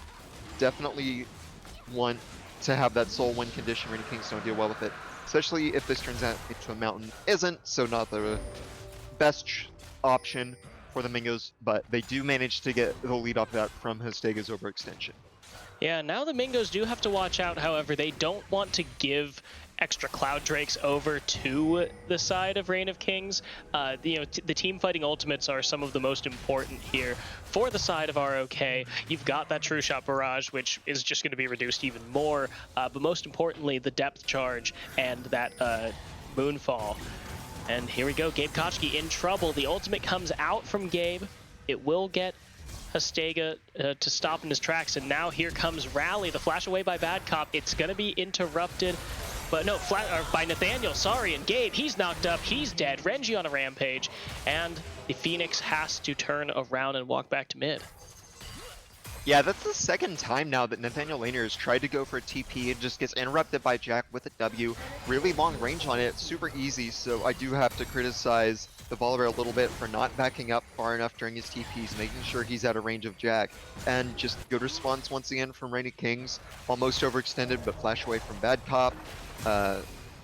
Managing to now get a ton of plates down tower, might be looking for a dive. Yeah, there goes Histega into the backline. They will find Adam Suki easily. And now the damage coming in the 1v1 in the top lane. Jack Love's Lamp's going to go down. Renji fades away. He will not die. He finds the kill onto Chandler Clark as well. It's a 2-for-1 across the map. And the bot side of the Mingos is looking real good now. Yeah, a bit rough from Jack that he died in the 1v1, but it is still Reign of Kings with complete control. They are on the bot side. They're going to get bot tower. Kind of wish bot hop would leave, give solo gold to the Ezreal. You also want to let the minion wave die as much as possible to it. Just let the minions die, give Ezreal a solo gold as he just sits there while tower's low. Meanwhile, Renji is going to back. He's now 5-0-1, absolute monster. Rally just on the Anivia, just trying to get midway pushed in. While Renji has been on all these roams. Does mean he has a 30 CS lead, but I think the 5 kills more than make up for it. And the Zed's now kind of a monster and will be able to side lane while his Ezreal stays mid, which is something that Mingos definitely still don't have an answer for, barring some sort of Nocturne bolt into the side lane, which will be risky for Renji, so we will have to be careful of that. But it is nice to have him unlocked. Yeah, we do see that Jack Love's Lamp has finished that Frostfire Gauntlet. However, he has not bought Grievous Wounds for himself yet, so the fights against Nathaniel Lanier are going to be a little bit harder for him since the Volibear will have all of that healing. Across the board, looks like Reign of Kings are just getting their mythics a little bit earlier than the members of the Mingos. We only see the Stride Breaker on Adam Suki so far. Now Jack Love's Lamp, he's going for it. He finds the knockup, and now he'll get the 1, 2, 3, and the stun here onto the Volibear. He knows the Bad Cop is coming in. Bad Cop whiffs the hook. The flash, though, out by Nathaniel will keep him alive. Yeah, I do have to criticize Jack for not having a Bramble at this point. You really do want it early against the Volibear in these kind of lanes where both are going to be fighting each other for a really long time. You just kind of saw how much healing that he got, but either way is still kind of starting to fight evenly top. Once Divine Sunder is done, though, you definitely need to have Bramble by then. And with Bad Cop roaming up and the pressure from the top lane is going to mean a Rift Herald for Reign of Kings. We'll see what they try and break with it. Probably best to do mid, but it's also hard to. Trying to force through an Anivia while her tower's HP is full is not an easy task, so might be better off top lane instead. Try and get both side lanes up, and that was sus hook. That was a hook, and Rally will have to flash away for that. 2 ultimates committed, and now Renji's going in on the Gabe Kochki, but that's a lot of damage that Gabe is stopping. Nearsighted the fleeing Adam. Will he find the shutdown? Yes, 800 gold in the pockets of this Nocturne. He will finally go down. However, that's a lot of damage. Just do it. He'll get stunned just outside of the Anivia ult. Gabe Kochki blocking so much damage for his team, but he will finally lose his life as well. Jack Loves Lamp TP's in. He's going to find Rally. They have to get the Anivia before the Resurrect comes back up. That's Dumpy dumping into the fight. He's going to jump down on top of Jack Love's Lamp. They don't have any grievous wounds yet, so every bit of healing that Nathaniel can get is going to count. And now Chandler's in trouble, but the shutdown comes through. Diana goes down, the suppress, and here goes Nathaniel as Jack eats him up for dinner. It's a 4 for 3, but that's a big shutdown that they found on the Zed. Yeah, that was a really intense fight around the chicken camp, but it happened while Mythic advantage was on Reigning King's side, so honestly not too terrible of a fight for Glacial Mingos. Will lose mid tower thanks to the Herald being dropped by Histega. Dragon is now coming up, so I think we will see a fight again. There are ults down from all sides. We don't have Diana ult. We'll have Zed ult though, and as long as he's not getting one shot in the beginning by the Nocturne, he will probably be able to have a pretty big impact. Jack hasn't backed, so that is something to keep in mind though, is that he is half HP as the Dragon spawning, and we'll see as these two teams are looking to fight once again. Yeah, Renji has his ultimate. He also has his Ignite, and Rally did get that. Ooh, Bad Cop has to flash away, but Rally, as I was saying, did get that egg burned, so they only have 1 health bar to cut through here. We do see Adam Suki is waiting in the wings. Just do it. He's not going to quite get hit by that Leona ultimate. There goes the True Shot Barrage, but Nathaniel Lanier, he's in trouble. He doesn't have the ultimate. He doesn't have that extra health. Now the Paranoia coming through onto Ezreal, but Adam Suki, he's going to get ulted by Renji. There he goes, and now Jack Love's Lamp going to go really low, but he's not quite going to die. Gabe Kochki, Chandler Clark, both fall. Jack lives. It's a 1 fight for Reign of Kings. Ah, man, that was well fought by Reign of Kings, and now we see where the ult difference does end up mattering. Volibear without an ult is a very squishy champion. Also with the Divine Sunder, it means he doesn't have that full tank status, so he gets nuked in the front line. No one can get back to the Ezreal as Nocturne had to wait for his. Renji, this time not dead in the beginning, able to help burst the Nocturne before he gets anything done, and a really clean Diana ult from Histega manages to clean up just before they can kill Jack, who despite being half HP was able to frontline versus 3 effectively, and that means that Dragon Soul is way delayed for Mingos, more kills go the way of Reign of Kings, and they secure a very big lead in this game. Yeah, and all of this Cloud Soul, all of these Cloud Drakes giving the ultimate haste is going to mean that they can fight more and more. They already have very impactful teamfight ultimates, and we saw what happens when you just you fight, everyone dies, you respawn, you run it back, and when you have the ult difference, it goes that way for Reign of Kings. A 4-0 for them here, as they are now 16-5 with a 6,000 gold lead. This is their win condition, and they need to continue pushing it, as we see that looks like Renji is heading toward the bot lane to try and take on Nathaniel Lanier. Meanwhile, Jack Loves Lamp just kind of vibing in the top lane, as he has been for most of this game, and just do it, Bad Cop, putting that duo right in the mid lane. Catching waves, farming up, continuing to become powerful. Watch out, Nathaniel. Renji's coming. Histega's coming. Bad Cop, he will get onto the other side of the wall. He doesn't have a flash. He's going to be rooted, stunned, fleeing. He's taking a lot of damage. Adam Suki, however, he's caught under tower as well. He's going to go down. It's a poor dive here for Reign of Kings, and it's a 2-for-1 at the end of this. Yeah, I mean, well, what's Tristana doing in the bot lane? Not sure how she got there. Now forced to run away from the Diana and the Zed. So might be able to escape with the Rocket Ult, but there's a good jump in. I think Anivia zones it, but while all this was going on, Jack was just alone in the top side, able to burn the tower down, and Mingos try and make something happen mid, but misplaced wall from Rally.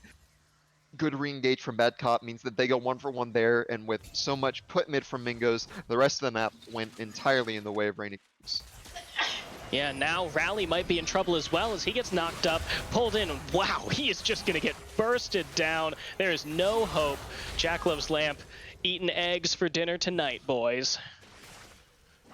Yeah, always something nice on the palette for the Tom Kench top.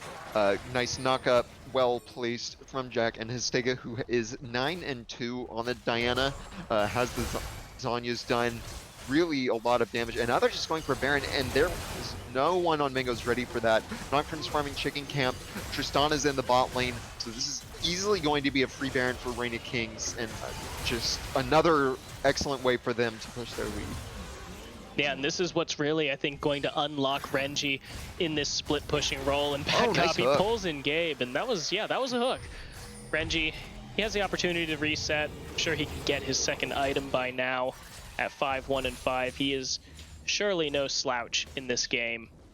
But where do the Reign of Kings push this lead here? Because they're sitting on no outer turrets anymore. Jack just cleaned up the last one of those, and they've got a Baron buff in their pockets for 2.5 minutes. Do they continue with this Renji split push and just take him bot lane? Or what are they going to do with the other 4 members on the map? I think you definitely, that 4-1 is the safest option here. You definitely don't want to 1-3-1 when Nocturne can do some pretty explosive engages on top of the Leona. Don't think that, so having the Tahm Kench there to eat is pretty good. Zed can probably afford to stay side just because he has Flash and ult, might be able to one-shot the Nocturne as he comes in and just get out. And you don't really have someone to answer him, so he might be able to just get a kill on Rally here, who did not make a pit stop for the Zhonya's, instead went ahead and went for just Leandra straight up, only got the arm guard for armor, so he's now forced out, isn't mid-clearing the wave against this push. Zed ult, especially with Cloud Soul, has a very, very short cooldown, by the way. You can already see that's a quarter of the way off, so he'll be able to do that again whenever he wants. So now he's going to be able to get on bot tower and just push it. Mid-wave will come in soon. Look for it again, as he is getting engaged on Nocturne. He doesn't have Flash. Yeah, and he's not quite going to get the shadow over the wall, so Adamsuki will find him. Meanwhile, we have Hastega engaging in the mid lane. Chandler Clark going to get knocked up as Gabe Koski drops the solar flare, but doesn't find anyone. Jackleb's lamp now has to flash out. They find the mid turret, Nathaniel Lanier. He will be interrupted. He jumps down into the middle with that Stormbreaker, but now Bad Cop fleeing, and everyone's just getting burned up in the jacuzzi here. Jackleb's lamp will re-engage to do it, however, is on the backside of the fight. Hastega, he's just going to start burning down Chandler Clark. He tries to find Rally. Rally, you need to get that Anivia down, and that's the ace. That is the triple-double here for Reign of Kings. Oh wow, what a fight on the back end from the 4 members of Reign of Kings. I thought that they were overstaying when they pushed him forward. Jack went way too deep under tower, but they kept kiting back. Mingos kept trying to chase forward. Hastega on the backside just annihilates Chandler Clark. Just do it, finding some nice cues as well, keep kiting with the Ezreal, and they win a fight that could have and should have, I think, gone very, very poorly for them. Maybe gotten Mingos back in the game, but instead they win it, manage to use their Baron to break inhib. They're going to be able to get this Dragon on spawn as well, and secure themselves a 12k gold lead to try and keep pushing this game out. Yeah, they are just brawling like there's no tomorrow here, and it is paying off for them.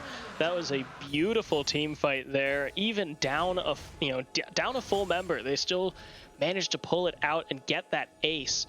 So now, as they reset with this 12,000 gold lead, they're finally even in Dragons, and now Renji, this ult is going to be on an even shorter cooldown. Hastega, we've seen what damage he can do with this ultimate. They're just going to be able to fight faster and faster and faster. Yeah, to give you an idea for Zed ult, it is right now on a 47-second cooldown. Once he gets to 16, that'll be more like 30 seconds with more CGR in his build if they keep getting Cloud Dragon. So he'll be able to ult you basically every wave, which is just not fun to deal with. Meanwhile, the rest of the team is also very strong. You have Banshees for Hastega. 3-item Tahm Kench is incredibly difficult to cut through. And Just Do It is almost it as Sorelda's, which is so annoying to try and dodge Ezreal Qs when they're also slowing you. Also looking at Mingos items, I do see Nathaniel Lanier with the Frozen Heart. Not a big fan of that choice for Volibear. He's up against magic damage people. Ezreal isn't really focused on auto attacks. It's not like he's in range. I do think Zhonya's on Volibear is a lot safer, but enough talking about items as we're pushing in. There's very much an ult going on, and Rally's cut out again. Yep, Renji gonna get some damage off the Resurrect, the egg, but the egg will be cracked. And the omelet has been made. Jackleb's lamp actually goes in over the other side of the wall. He's waiting for Hastega to come in, but Diana just can't quite get into the fight. Jackleb's lamp will be pulled out. He's going to get pulled over the side of the wall. He jumps down, but Renji will find the kill. And now with 2 members down, it looks like Reign of Kings want to try and finish this one out. They have 20 seconds until the mid laner is available. Adamsuki, he can try to engage, but he's at a 2-man disadvantage. The Moon Crash is still available, and they're going to find it. Chandler Clark gets a lot of damage. Renji will finish off that kill. The Paranoia coming in, but it won't be enough. There goes Renji. He's got a little sliver of health, but it's more than enough to keep him alive as Reign of Kings wins this next team fight. They will bring themselves to the Nexus, and they will bring themselves to 2-0 in this 5-game series as they just sit around the fountain, patting the KDAs. Renji gets the kill on the Nexus. Yeah, really, really well played game by Reign of Kings. They managed to find the kills where they needed. They got their important carry, snowballing, countered the plays when Mingos tried to make them, take that clean win, do get themselves up to match point in the series. And as we look to go into the next one, we'll see if Mingos do have a response or if they're just going to be queen swept. Yeah, Mingos, they're down 2-0. This is not a familiar place for them to be, but we're going to take a quick break because this game, this series, has just been back-to-back, non-stop action. So we don't want to deprive you of any of that action. We will be right back after a quick break.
Welcome back, ladies, gentlemen, and everybody else. We're here in the draft for game 3 of the Glacial Mingos versus Reign of Kings. In the first 2 games, I have to say, it has not looked good for the Mingos. Yeah, so far Reigning Kings have had a complete lock on this series. They've gotten ahead in both, managed to close out both very clean, and it's always rough in these kind of 5-game series where you are down at this point after getting beat so hard, because now it makes your pick ban so incredibly hard. Like in game 1, you got wrecked by Vel'Koz, have to ban him. Now what do you choose from there? The Diana apparently did well, as there was probably more of a conversation to have before the bans actually go through. Now we know what Mingos thinks the problems were. You have to ban Renji's Vel'Koz. Diana was absolutely smurfing on the games, and Zhao's one of the strongest junglers. And doing all that, though, does mean that the Ziggs is up, which is, I believe, a flex option for Reign of Kings and a very, very strong champion at the moment. So they will be able to get that. And what Mingos are responding like is looking to be a Tristana. Yeah, I would not be surprised if they picked up the Tristana or the Leona as well. Both of those did perfectly fine last game. And the bot lane of Mingos looked really good until the rest of the map just kind of started mosh pitting around that bot lane tower. But as you were saying, that when you're down 0-2, that's really when it gets to the desperation plays, because the enemy team is basically going to keep the same draft that they've had, or they're going to keep as close to the same ban phase at least as they had, because they know that nothing that you can throw at them is really going to be enough. Meanwhile, you are saying, okay, well, we don't want to repeat what happened in these other games, but then you're giving away other comfort picks that you might have been banning. And the Ziggs is a perfect example. The set will be picked up here by the Mingos. I'm interested to see if that's top jungle or support, as they can still kind of flex to all 3. But the Nautilus for Reign of Kings, I would not be surprised if Ezreal was picked up as well. Yeah, I think that there is an argument to leave the Ezreal down so you don't know whether Ziggs is going mid or bot. He is quite strong in both roles. Do like the set pick up for Mingos. It's pretty safe, championed as well into a lot of matchups. Don't also a denial, but it does mean that the Tahm Kench is open. Jack has been picking it whenever it has been, so no surprise to see it here as one of the best top laners currently in the game. It does look like they're hovering Sion. I don't like if they go for it. I think Set's a slightly better matchup. I don't think support Set or jungle Set are very good at the moment, and they are switching over to Alistar, I think is a better choice to be able to sync up with the Tristana and how they go in, and they are going to lock it as we go into the second round of bans. Yeah, so couple of choices here for the Mingos as they are banning. I like what you said, that Reign of Kings not intentionally not picking the Ezreal so that you don't know if it's a mid or a bot Ziggs. I thought Renji on an artillery mage immediately. I was like, okay, that makes sense. But of course, Ziggs has been seeing a lot more play in that bot lane position. So good on Reign of Kings to kind of keep that veil covering their draft. The Viego taken away just like last game. The Galio as well taken away just like last game. So Reign of Kings staying pretty fundamentally similar to what they had. I mean, they've got a Ziggs now instead of either an Anivia or an Ezreal, but still with the Tahm Kench, still with the Nautilus. They're looking pretty comfortable here as we start to round out the second phase of bans. Yeah, if it ain't broke and is stomping games 1 and 2, don't fix it. Nautilus, very strong support. Tahm Kench, one of the best tops. So definitely keep with that until Mingos force you to play something different. Do see what I assume to be jungle bans. Viego in lane is a lot weaker with all the nerfs.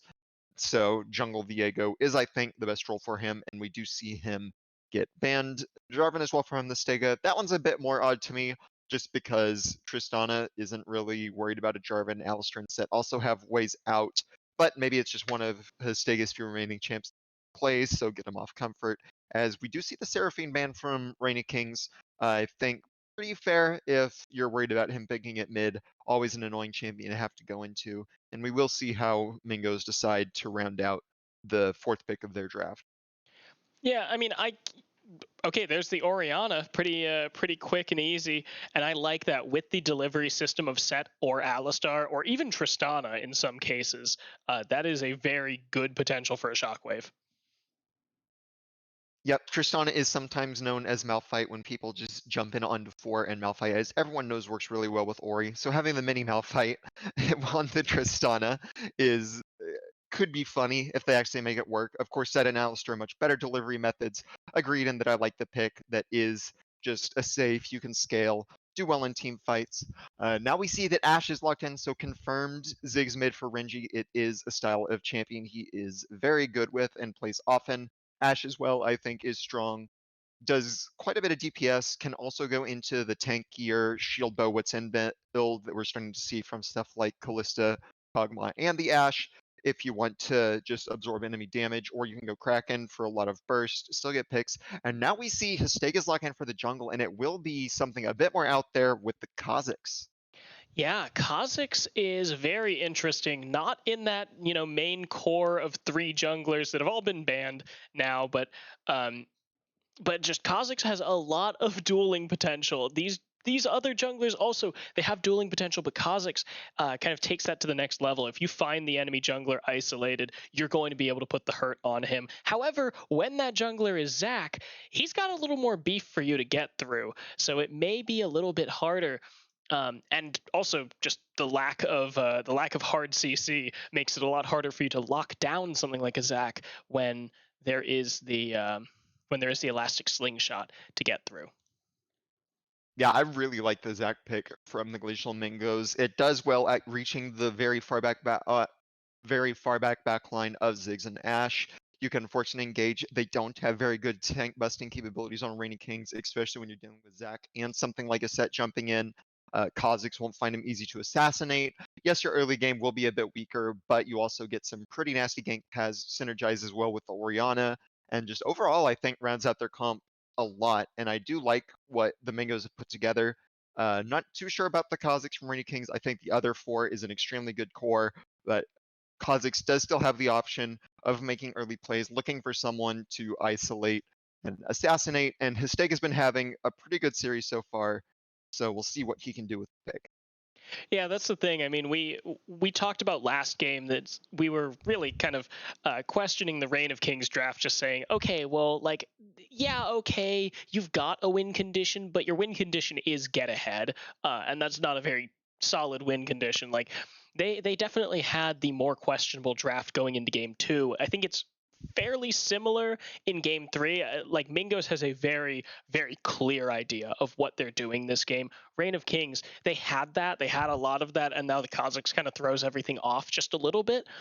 But if the win condition for Reign of Kings is like Kha'Zix is strong and also we have these 4, I think that does a lot better. That does pretty well as well. Um, we'll have to see though. This is a much closer draft than I think either game 1 or game 2 was. Yeah, and something else about the Kha'Zix into this kind of comp is Zac almost always going to be jumping in. Alistar usually wants to follow up. You have Set who likes to go in as well, try and deliver a big HP Tahm Kench to the backline for a big ult. And when you do that, you do tend to leave your AD carry and mid laner behind you.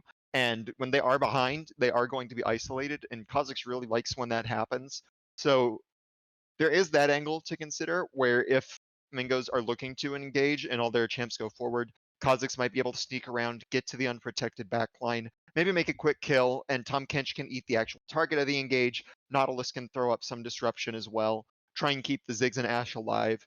And Ziggs can help Kha'Zix with his assassination. Mega Inferno Bomb is semi-global range and does a ton of damage to help get that first reset kill off for the leap.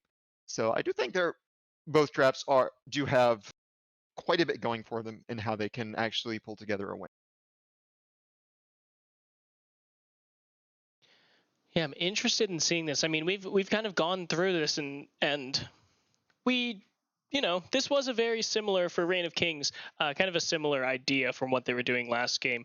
Mingos, they have this much more cohesive draft. I'm just interested to see how it plays out because really we've done a lot of talking about what could happen, what should happen, what might happen, but both games I mean, one of them kind of went to expectations. Game one, we were saying like, okay, well, Mingos doesn't really have the greatest team comp here. They're not going to be super strong in the early game, and if Reign of Kings starts to pull ahead there, it's going to be, bad news bears. In this one, or in the last one, we were criticizing Reign of Kings' draft all the way home, and they managed to pull out the win condition of get ahead. It went to, it went to what was possible. It did not go to expectations. This one, I don't think there really is that much of an expectation. We have ideas of how team fights might go, but both teams, they're just kind of pulling this one out. And I'm interested to see if the Mingos were just kind of like getting their bearings, getting rolling, and now they actually have a cohesive team comp that they're gonna be able to execute on, or if Reign of Kings just has the momentum for this series. Yeah, that's always something to keep in mind. Like, we can go on and on about how drafts go, but when it's happened in game is that Reign of Kings have gotten very early leads, gotten 10K up in gold, and just kind of won. And if that happens 2 games in a row, you start to expect it for 3 games in a row. Now, it might not happen that way with drafts. Mingos are all playing different champions, I think, except for Tristana. So they could do better in these, or better with these, just individually stop themselves from getting snowballed on. But it is, of course, a question of, can you stop Renji, who's been having an excellent series? Can you keep Astega from like getting to backline and assassinating when he's been having such a good series? Can you manage to get any kills on Tom Kench, who is a very, very strong top laner? Can you manage to avoid an Ash Nautilus gank where they just fire an arrow and press R? And that just kind of gets to a point where there is a lot to keep for Mingos to improve on and fix from the previous games to give themselves a fighting chance. And I mean, this has got to be the best iteration of Mingos that we've seen yet, because they have no more chances. They used their 2 gimmies, if you will, and now this is match point. Reign of Kings, if they win this one, they are the champions. Mingos can't let that happen. And I know the chat has been spamming saying things like, "Oh, Mingos just setting up the reverse sweep hype," but they better be able to deliver on that, because this is it. And if you lose with the team comp that looks this good, and you've been putting out lots of content, lots of boasts, if you're not going to finish it off, you're going to be second place, and that's that of it. Yeah, no one cares how well you do along the way, just how well you end. So you do need to actually deliver at the end to take home the trophy. And so far, Reign of Kings have definitely been delivering with some very strong performances, very clean wins. And with minute to go, we're going to have to find something to talk about for the remaining minute. Well, I did just see a guy in the chat say Mingos are going to cop first blood, 50 push-ups if they don't. Bad. Yeah. I mean, Reign of Kings ended up with first blood both games, so good luck with this one, bud. Yeah, and with it, something else I'm wondering is just how the Zach is going to play this early game. Because Kha'Zix does, I think, have a better early game. He will win the duels, has a bit more agency, but Zach also gets some really, really nasty gank paths. Just with how far from out of vision he can just fling himself over. And he has good setup from his lanes as well. Like, if he lands on Ziggs with a Z, he can follow up with an Ori Shockwave, that's a kill. If he lands bot lane, then Alistar and Tristana can follow up on him, that's a kill.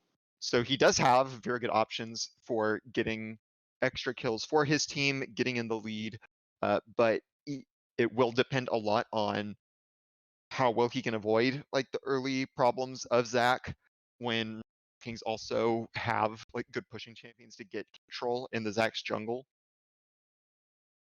We are here into game 3, in the loading screen, sitting in the spawning platform.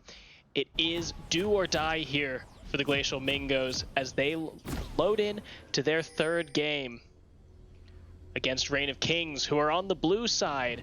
We've got Jack Love's Lamp in the top lane on Tom Kench, Hastega in the jungle on Kha'Zix, Renji in the mid lane on Ziggs, and Just Do It and Bad Cop 74 in the bot lane on Ashe and Nautilus.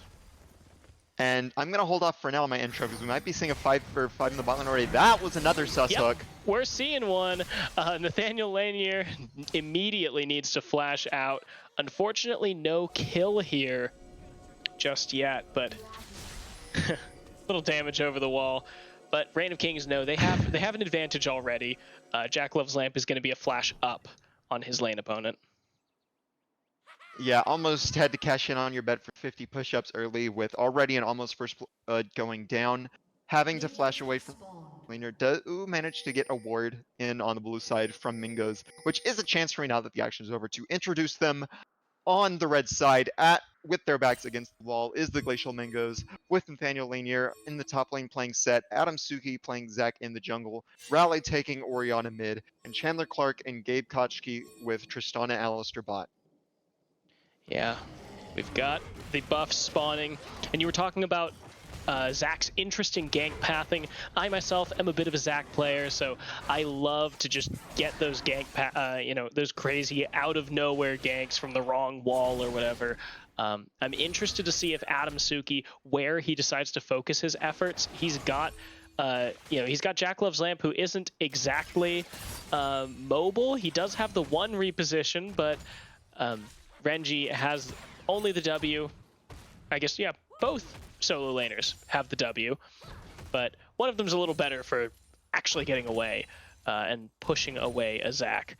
What do you think he's going to do? Like a full clear, a full clear? Is he just going to do like a quick 3 and then head top? I think you definitely want to. Oh, that's I'll an cut early you off in a exhaust second. Yeah, that was an early level 2 here for Chandler and Gabe, and they will force a heal and an exhaust from Just Do It and Bad Cop. Yeah, so that's a really good look from them. Managed to get the level 2 early, not respecting from Reign of Kings, so they get double pulverized from Gabe Kochki. Nice engage there. Then will blow both sums. As for what Zac's going to do, I do anticipate full clear. He isn't really a good ganker early before he gets some points in E for range, so he is just going to want to clear jungle camps, try and get to that point.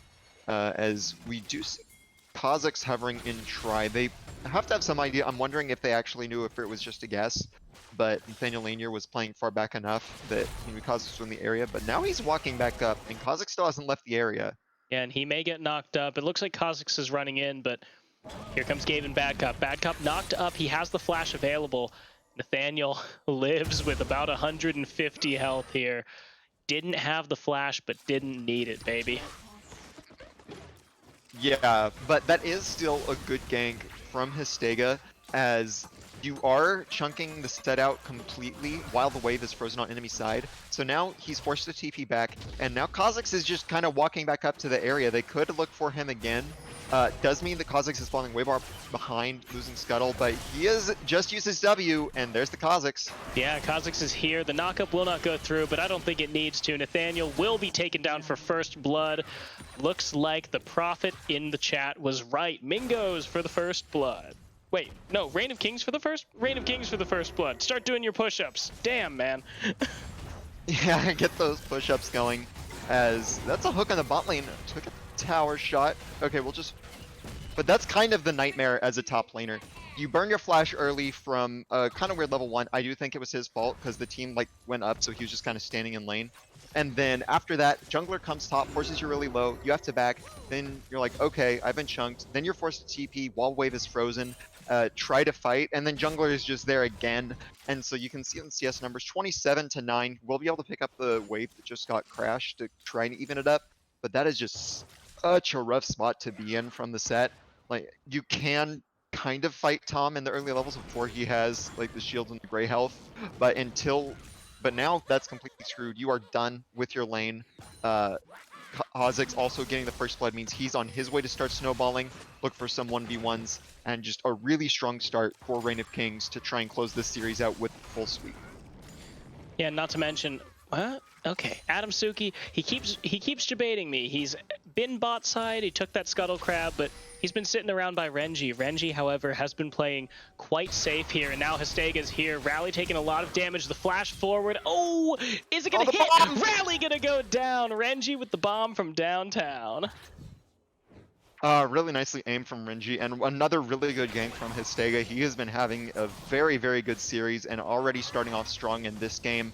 Manages to get top completely over for the set, then manages to get another gank mid.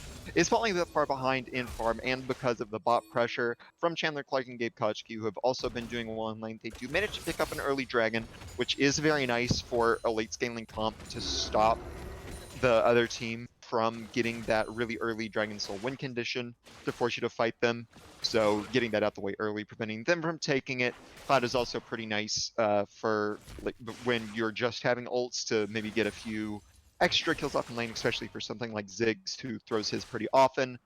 But it is still in a really rough spot for the solo lanes, who now both have been put behind by the Kha'Zix ganks. Yeah, and this Kha'Zix really is paying off. We question mark pinging it in champ select just a little bit, wondering, what really is the function here aside from be an assassin.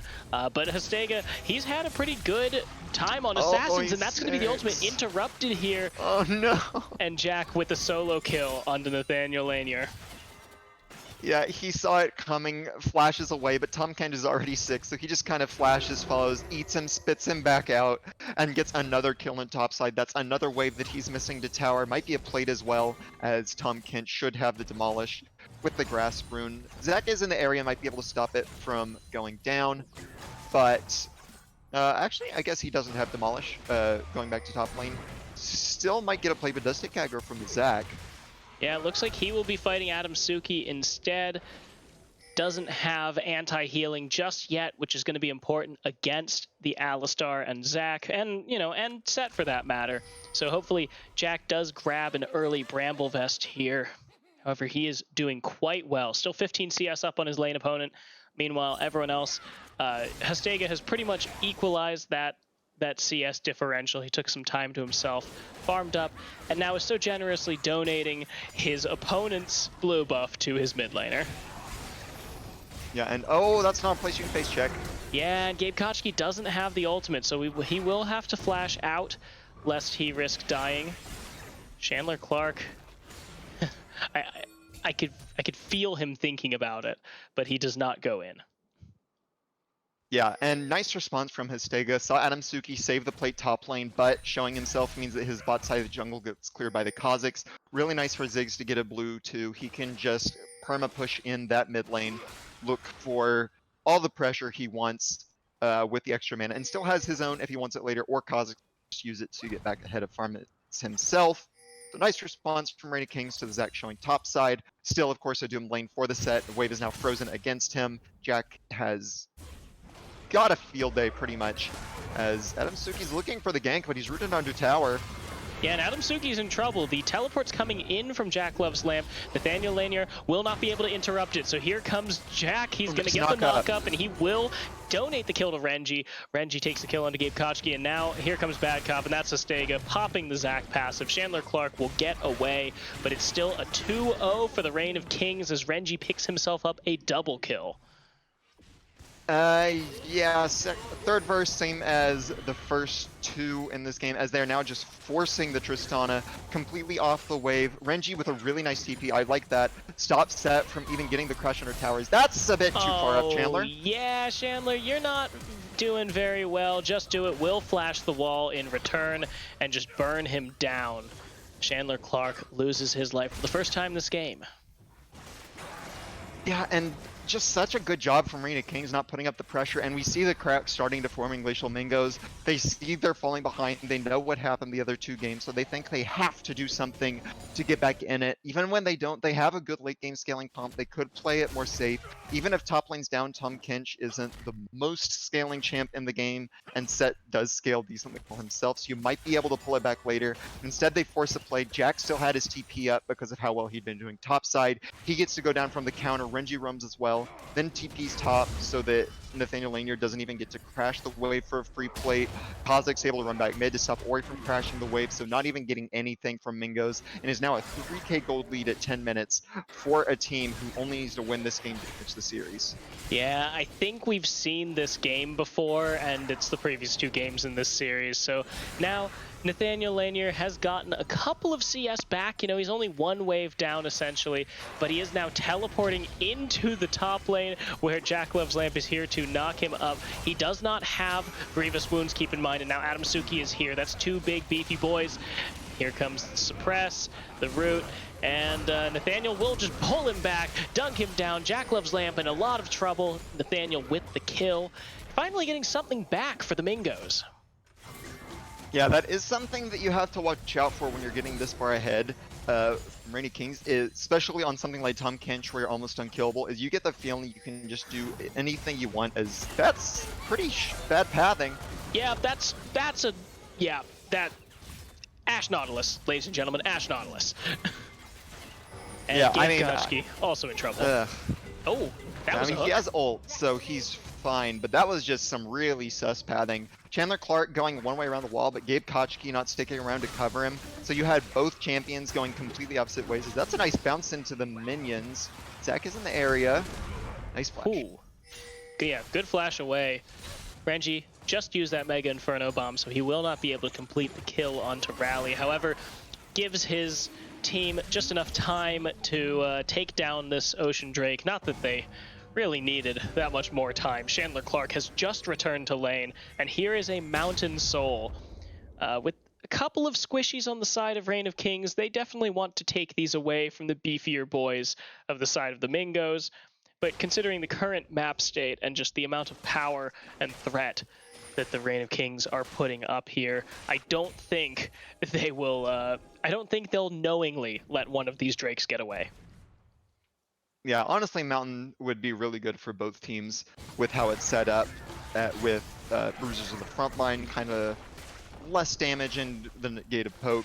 But that was one thing to point out, is the gank top side that came in from Adam Suki, Jack trying to push his lead but going too far up.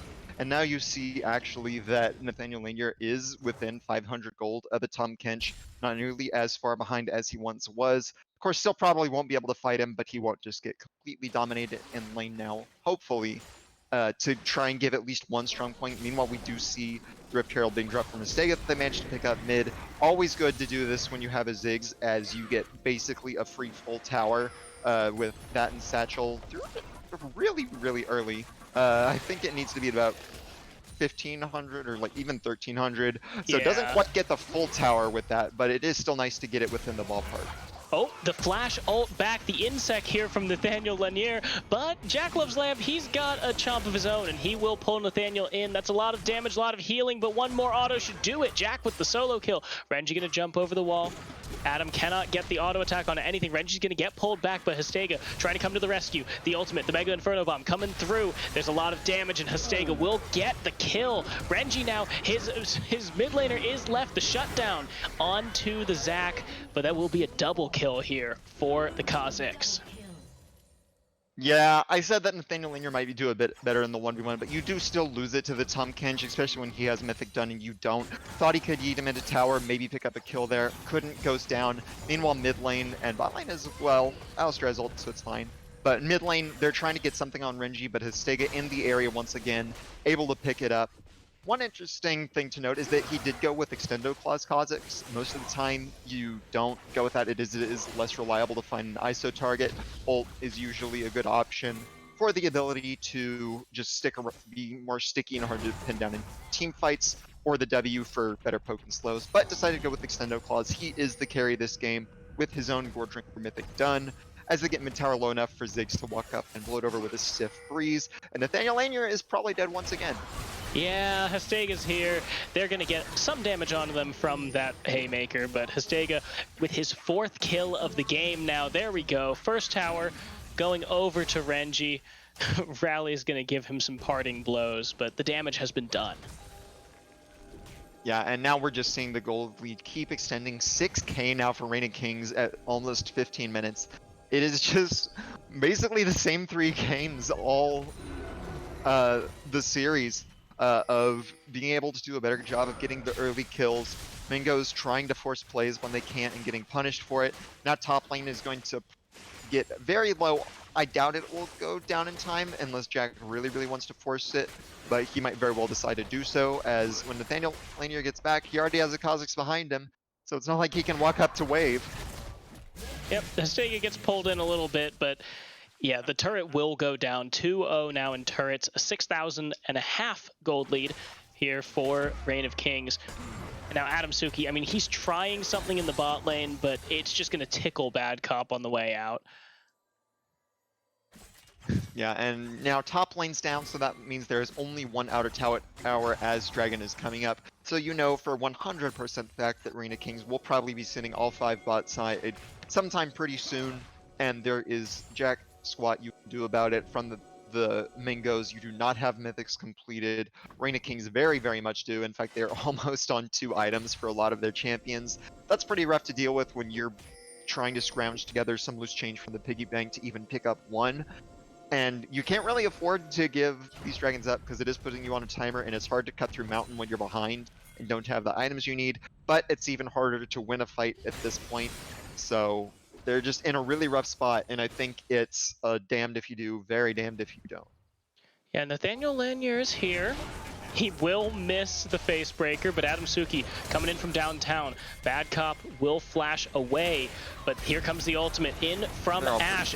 The Mega Inferno Bomb going to take Chandler Clark very low, and Hastega is unstoppable as he takes down the ADC of the Glacial Mingos. Bad Cop going to get pulled back in. He will be pulled in by Jack. Save his life. Gabe Kochki very low. Will he go down? Here comes Jack into the back line of the fight. It's Just Do It, and Bad Cop managed to take down the Zac. That's a full ace here. We don't normally see those until 5 minutes later in this series, but it is Reign of Kings cleaning it up, not losing a man and taking the dragon. Yeah, that's kind of what we expected to happen. Excuse me, with that fight, as you just don't have the gold. Came surprisingly close. Adam Suki just the backline for a really long time, kind of showing off the power of Zac, the Sunfire done. But in the end, it wasn't even close to enough. Hastega is very ahead. Renji getting a bomb with Leandris on everyone. No one can kill the Tom Kench. And that's a Mountain Dragon, even harder to deal with now. Ace worth of gold, plus the last outer tower. It is now 7.5k. At 17 minutes, you are in super rough shape for the Mingos, and it is going to take an absolute miracle for them to come back. Yeah, I mean, the chat's already spamming. Mingo's going for first next split, right? It just does not look good for them here. Down 2-0 on their last legs and down almost 10,000 gold in this game at 18 minutes. This is a massive differential that the Mingos will have to overcome. They got so close in that last team fight. As you said, Adam Suki spent so much time in the backline, and he got Just Do It and Bad Cop down to about 200 health apiece, but he just did not have the follow-up. He didn't have the stats himself. And while Zac can keep people occupied for a very long time when they haven't built grievous wounds, he can't keep them occupied for that long. Now, Jack, he's going to actually force Nathaniel Lanier's flash, and he's not even going to get away from him. The Ash ult's going to go a little bit wide. I don't think it matters. The Mega Inferno Bomb going to take some more damage. The Q to finish it off. Jack Loves Lamb gets himself yet another kill. As the Rift Herald starts to fall, it's Hastega in the jungle, trying to take this one down. Mingos will find themselves one turret, one little speck of gold in the grand scheme of it. Hastega will find himself a Rift Herald, and they will probably be shoving Shelly down the enemy team's throats from the mid lane. Renji on the hunt, looking for Rally. Rally gets knocked back, gets slowed now. The shockwave comes through. Adam Suki looking for an E, but he will not find it. Gabe Kochki taking some damage. Here comes the ultimate onto him. Here's Adam Suki in the middle of the team. He will get pulled back. The ult, watch out, watch out, watch out! It's Nathaniel into the team fight, but he's taking so much damage. Adam Suki gonna go down. Hastega, he will not die. He will jump, he will fly, he will try to find Gabe Kochki. He'll flash forward, he'll jump onto Chandler. He's not gonna stop! He cannot get over the wall. He does not have the flash to follow. Rally on the run. The Mingos have been routed, and Hastega, the waiting arms of the Kazakhs, is here for the Orianna. The jump, the crash. It's Chandler Clark going down for another clean ace for Reign of Kings. At this point, where Mingos even out of their base, they did have a play where they got the mid tower when Reign of Kings invested so much topside for the 1-6 set. They managed to kill the set, lost the mid tower. That's good, it's something you can get, but then afterwards they just got ran down. Reign of Kings is so far ahead that even with the re-engage, not able to finish it off. And at this point, it's just another tower. Gotta crash. Meanwhile, Tom Kench is getting mid. There is just nothing going right for the Mingos in this game. I even like the way that Histega is doing his build. He's going the Bruiser. He has Gorge Ring or Sterix. You are not one-shotting the Kazakhs, so getting his shutdown is incredibly unlikely we were behind. Might be able to pick up Jack here, though, with a nice TP from Rally.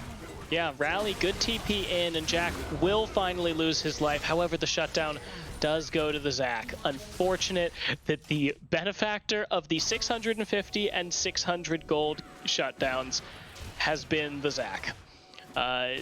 I mean, that honestly, it's just adding insult to injury here for this final game, what looks like the final game in this Platinum series. But Adam Suki is not going to be the major benefactor of any shutdown gold that his team gets. Yeah, could definitely be better options, as even with it, it's still going to be very, very rough. As they keep trying to focus on Histega, but he's tanky, and I do think that they keep putting themselves in bad positions by how much they're looking to fight, because look what happens, they can force. Yeah, the flash forward, Nathaniel Lanier will try and get that RKO in. He's going to get a lot of damage off, but it's not going to be enough. His team has no follow-up, and now Adam Suki will be pulled to pieces on the back line. Here is Histega taking some damage, but he will heal it up. That's the snipe from downtown. The Ash Arrow gets the kill. That's not something you see every day. And here it is yet again. Reign of Kings cleaning up. Renji just waiting on the W timer. There we go. Even hitting Rally just a little bit. Looks like Baron is on the menu here. Just do it. Histega, Jack loves Lamp. They've got a lot of damage. They will burn this one down quickly. And Adam Suki will not be up for this one. Yeah, it is a thing where when you're behind, you can't just afford to sit back and wait for an opportunity to come your way. You have to make proactive plays, but you also have to choose those plays carefully to give you the most chance of winning the game. And I do not think Mingos have done very good math on this. They push up mid, just kind of sit around, look for half-hearted picks, and in the end, they just set themselves up to get flash dredge lined by Bad Cop. Histega's still unkillable in the backline, able to go through. Carries are so fed. Ziggs is now 3 items. Tom Kinch about to hit that as well. And with Baron, with 14k gold up, and Dragon Soul Point potentially coming, or at the very least a fight around it, I definitely see things going well for Reign of Kings here. Oh, Histega with the steal. Nathaniel Lanier will immediately go down. Jack Loves Lamp will even pull his jungler back to safety. Adam Suki gonna get popped. He's immediately going to go down as Jack Loves Lamp is just tanking in the backline. He's going to try and kill Rally himself, but there goes Histega trying to finish him off. It is 3 members, now 4 down, and the only reason it's not an ace is because Chandler Clark said, man, I'm out, turned tail, and ran. Yeah, I mean, that's the thing. Like, you have to stop them from getting Soul Point, but it's so hard to do so when anytime they show up on the screen, same screen, you're dead. As Chandler Clark, you needed to back up a while ago, and he will give over the ace. Wanted to make a liar out of you, Vid. As now we have Reign of Kings pushing it into the base with the ace, with Baron. Only now people are starting to come up, but I don't know what they can do about it, as Reign of Kings look to secure their spot as the GR LCS Summer Splash champions. 1 kill will be gained as Nathaniel Lanier dunks down Jack Loves Lamp into the middle of the team, but Adam Suki's just going to run to his death. Rally is up, Gabe is up, but there is nothing that either of them can really do here. The saving grace is that the minions haven't quite crashed yet, but Baron buff in the pockets of the members of Reign of Kings. It's going to be pretty easy pickings here in a 4v5 as Chandler Clark moves a little bit forward. It doesn't look like Reign of Kings wants to complete it just yet. They don't want to overforce and possibly give Mingos an avenue back. They're going to take out this inhibitor turret. They're going to take out the second inhibitor, but they're giving time for 2 more members of the Mingos to get back up. Here comes the knockup onto Rally. Rally's taking a lot of damage. Jack Loves Lamp, however, he's going very low. Gabe Kochki will go down. Just Do It is legendary as he starts burning down Adam Suki. Histega going to take down the ADC in the backline. There goes the Zac. There goes Nathaniel. Rally's in the base. It is Reign of Kings cleaning it up in a 3-0 sweep to end out the Platinum Summer Splash as your GRLCS champions. Yeah, just absolutely well done. All 3 games, Reign of Kings managed to get their lead. They did better in lane. Histega absolutely did work in the jungle, getting his lanes even further ahead, managing to get the early kills as well. And yeah, there isn't much else to say besides that. They absolutely smashed in the finals. Reign of Kings did with great performances from all their players, and a big congrats on them to the win and for taking the Summer Splash. An amazing performance here in this final series, shutting up the Mingos fan club. And unfortunately for the Mingos, it looks like they will have to try and go first in fall, because Reign of Kings are your champions. Now, I understand that we have an exclusive interview with the jungler of Reign of Kings, Hastega. Agent A2 is here with the winning jungler, and you can take it away. Oh, hold on. I gotta get him in here. Hello. Sega, hello. Can you hear us? I can hear you. Okay, great. David, can you hear him? We can hear you loud and clear. All right, great. Well, let's talk about this. So first off, as always, congratulations for your victory here in the finals, GRLCS Summer Splash champions here. Thank you. Thank you. It was a lot of And fun. If I recall correctly, this is actually your second. No, yeah, you had to have been a GRLCS champion at some point. Otherwise, you would never have made it onto my stream.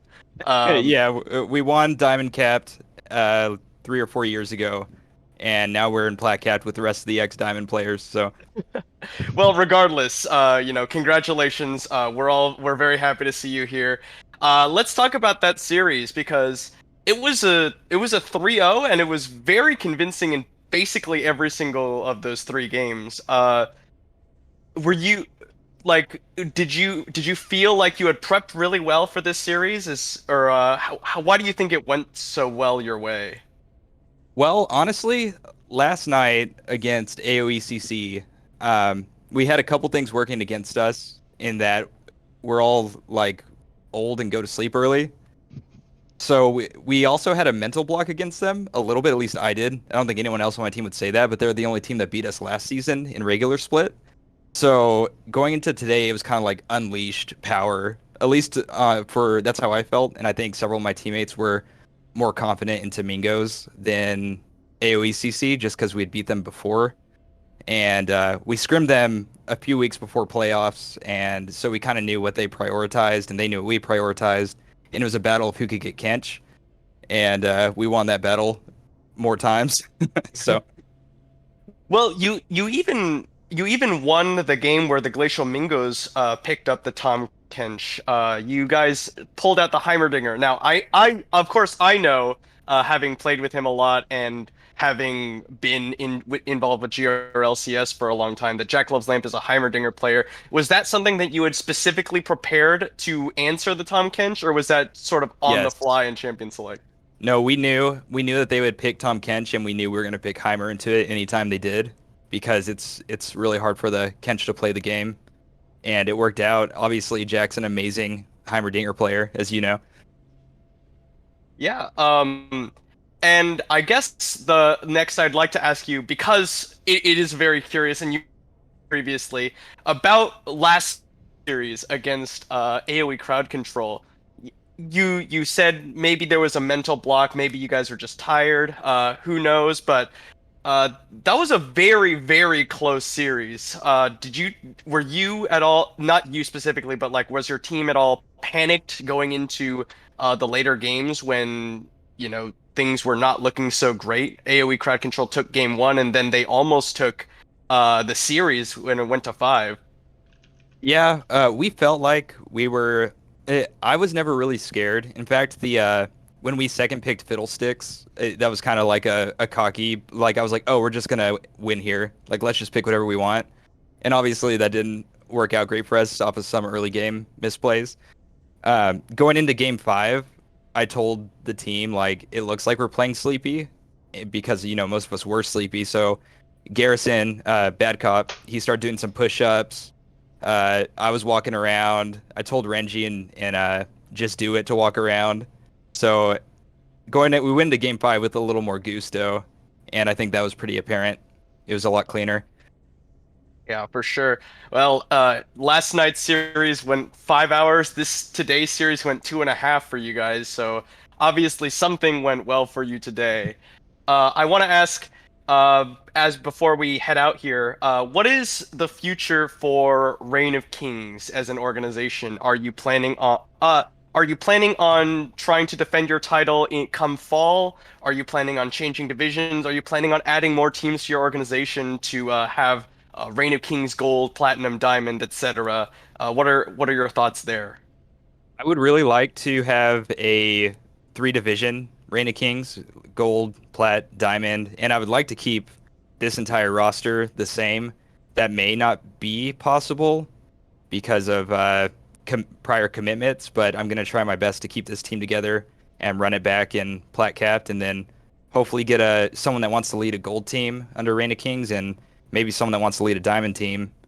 So if that sounds like you, message me. Yeah, you heard it here.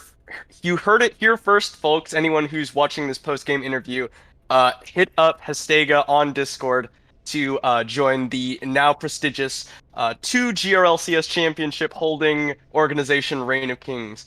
Once again, congratulations to you and the rest of Reign of Kings Platinum for this victory here in GRLCS Summer, and we look forward to seeing you hopefully in fall. Thank you. I appreciate it. It was a lot of fun. Great season. Yep. Have a good one. You too. Thank you, Hestega, for that great interview, and thank you, Agent A2, for pulling him in and doing the interview yourself. But that is all we have tonight for the GRLCS Summer Splash. Unfortunately, there's only 3 divisions, so Two divisions. Yeah, two divisions. Right, I forgot. Diamond isn't a thing this split.